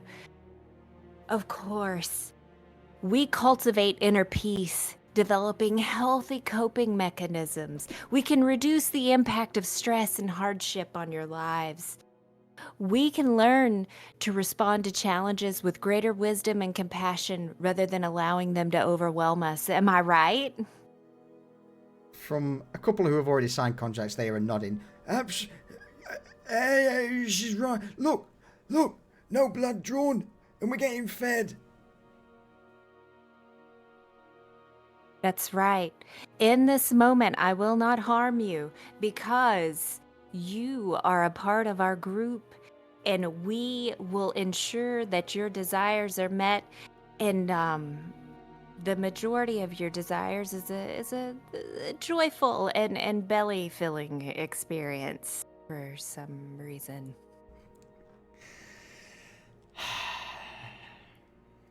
Vanya, roll me a persuasion check, please. And one more to close us out with.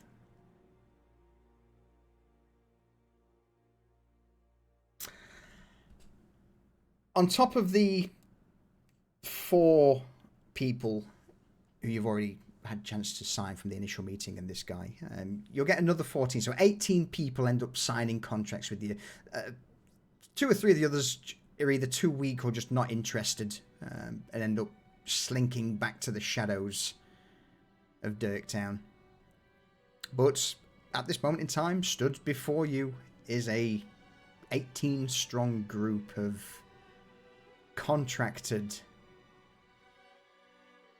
fervent individuals.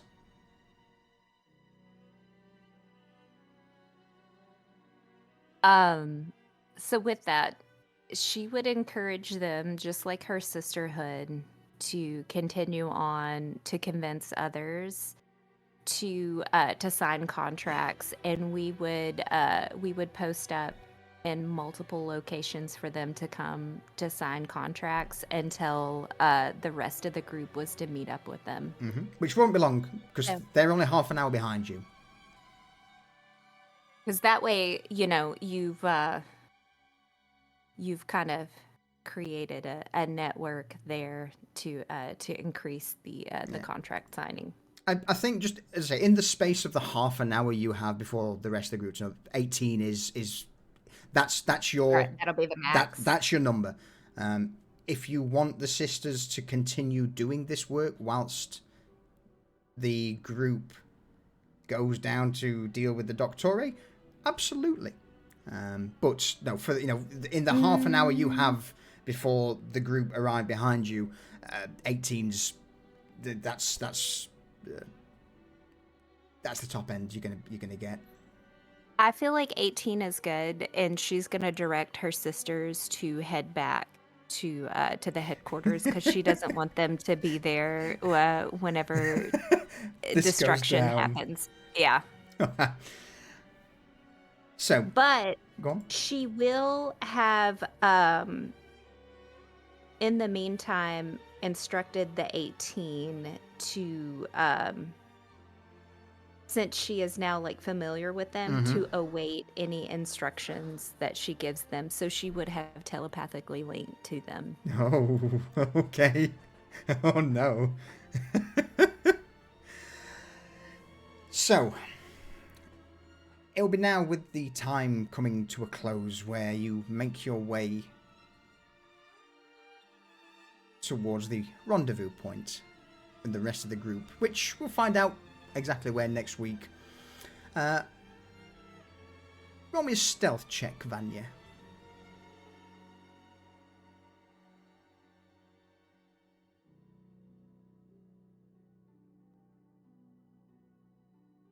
Respectable. With the initial fright out of the way by the inhabitants and the quick gathering of individuals, it seems that your presence has not spread too far amongst the commoners here. It seems that those who were perhaps considering dogging you into the Doctore have been convinced otherwise, and for all intents and purposes, your actions here went unnoticed. At least by those who matter. With the 18 now dispersing into the streets and alleys of Dirktown, some more fervent than others, spreading the joy and the good word of the Happy Healer and the Sisterhood of the Rose Cross. Surely this can't be a bad thing. I think that's a good point for us to end it, though.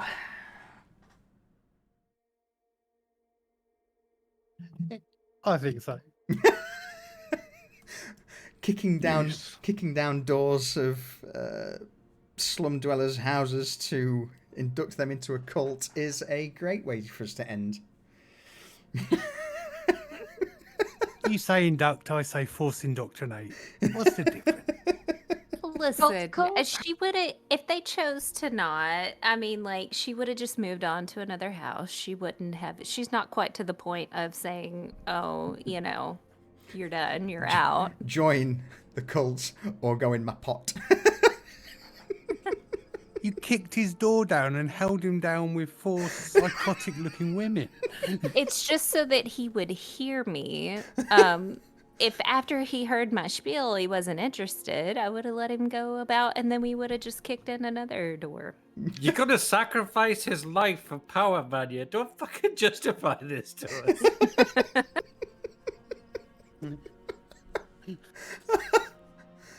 You're a worse monster than the rest of us put together. We've accepted that now.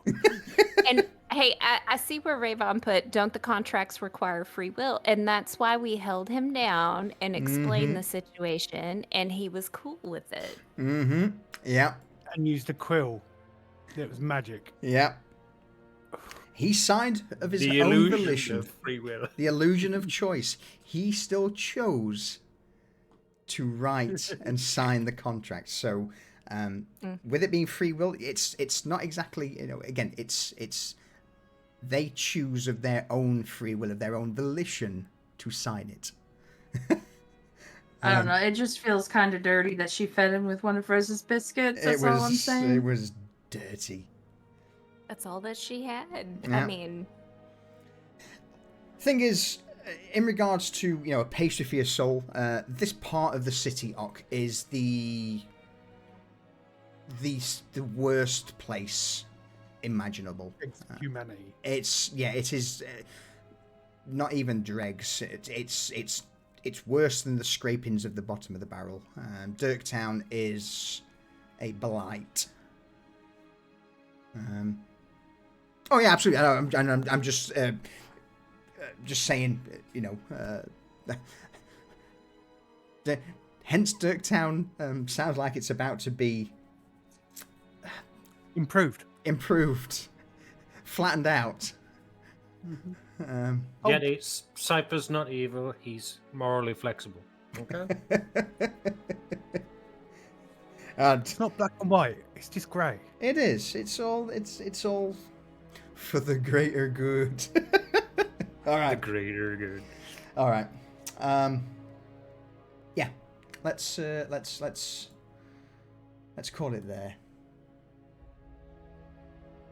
Any closing statements? Bye, chat. Goodbye. goodbye, chat. See you on Saturday. And see you next time on Pariahs. Whoa. All right, everyone. Thank you very much, as always, for joining us. Thank you for the support. I hope you enjoyed today's session.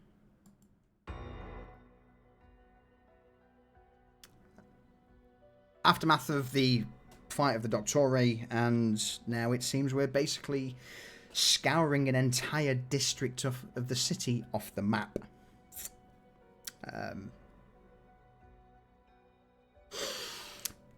It's extreme. It's been extreme. But the whims of vampires are fickle. With that, though, Chaos with Honey Badger, thank you for the sub. I appreciate it. Welcome in.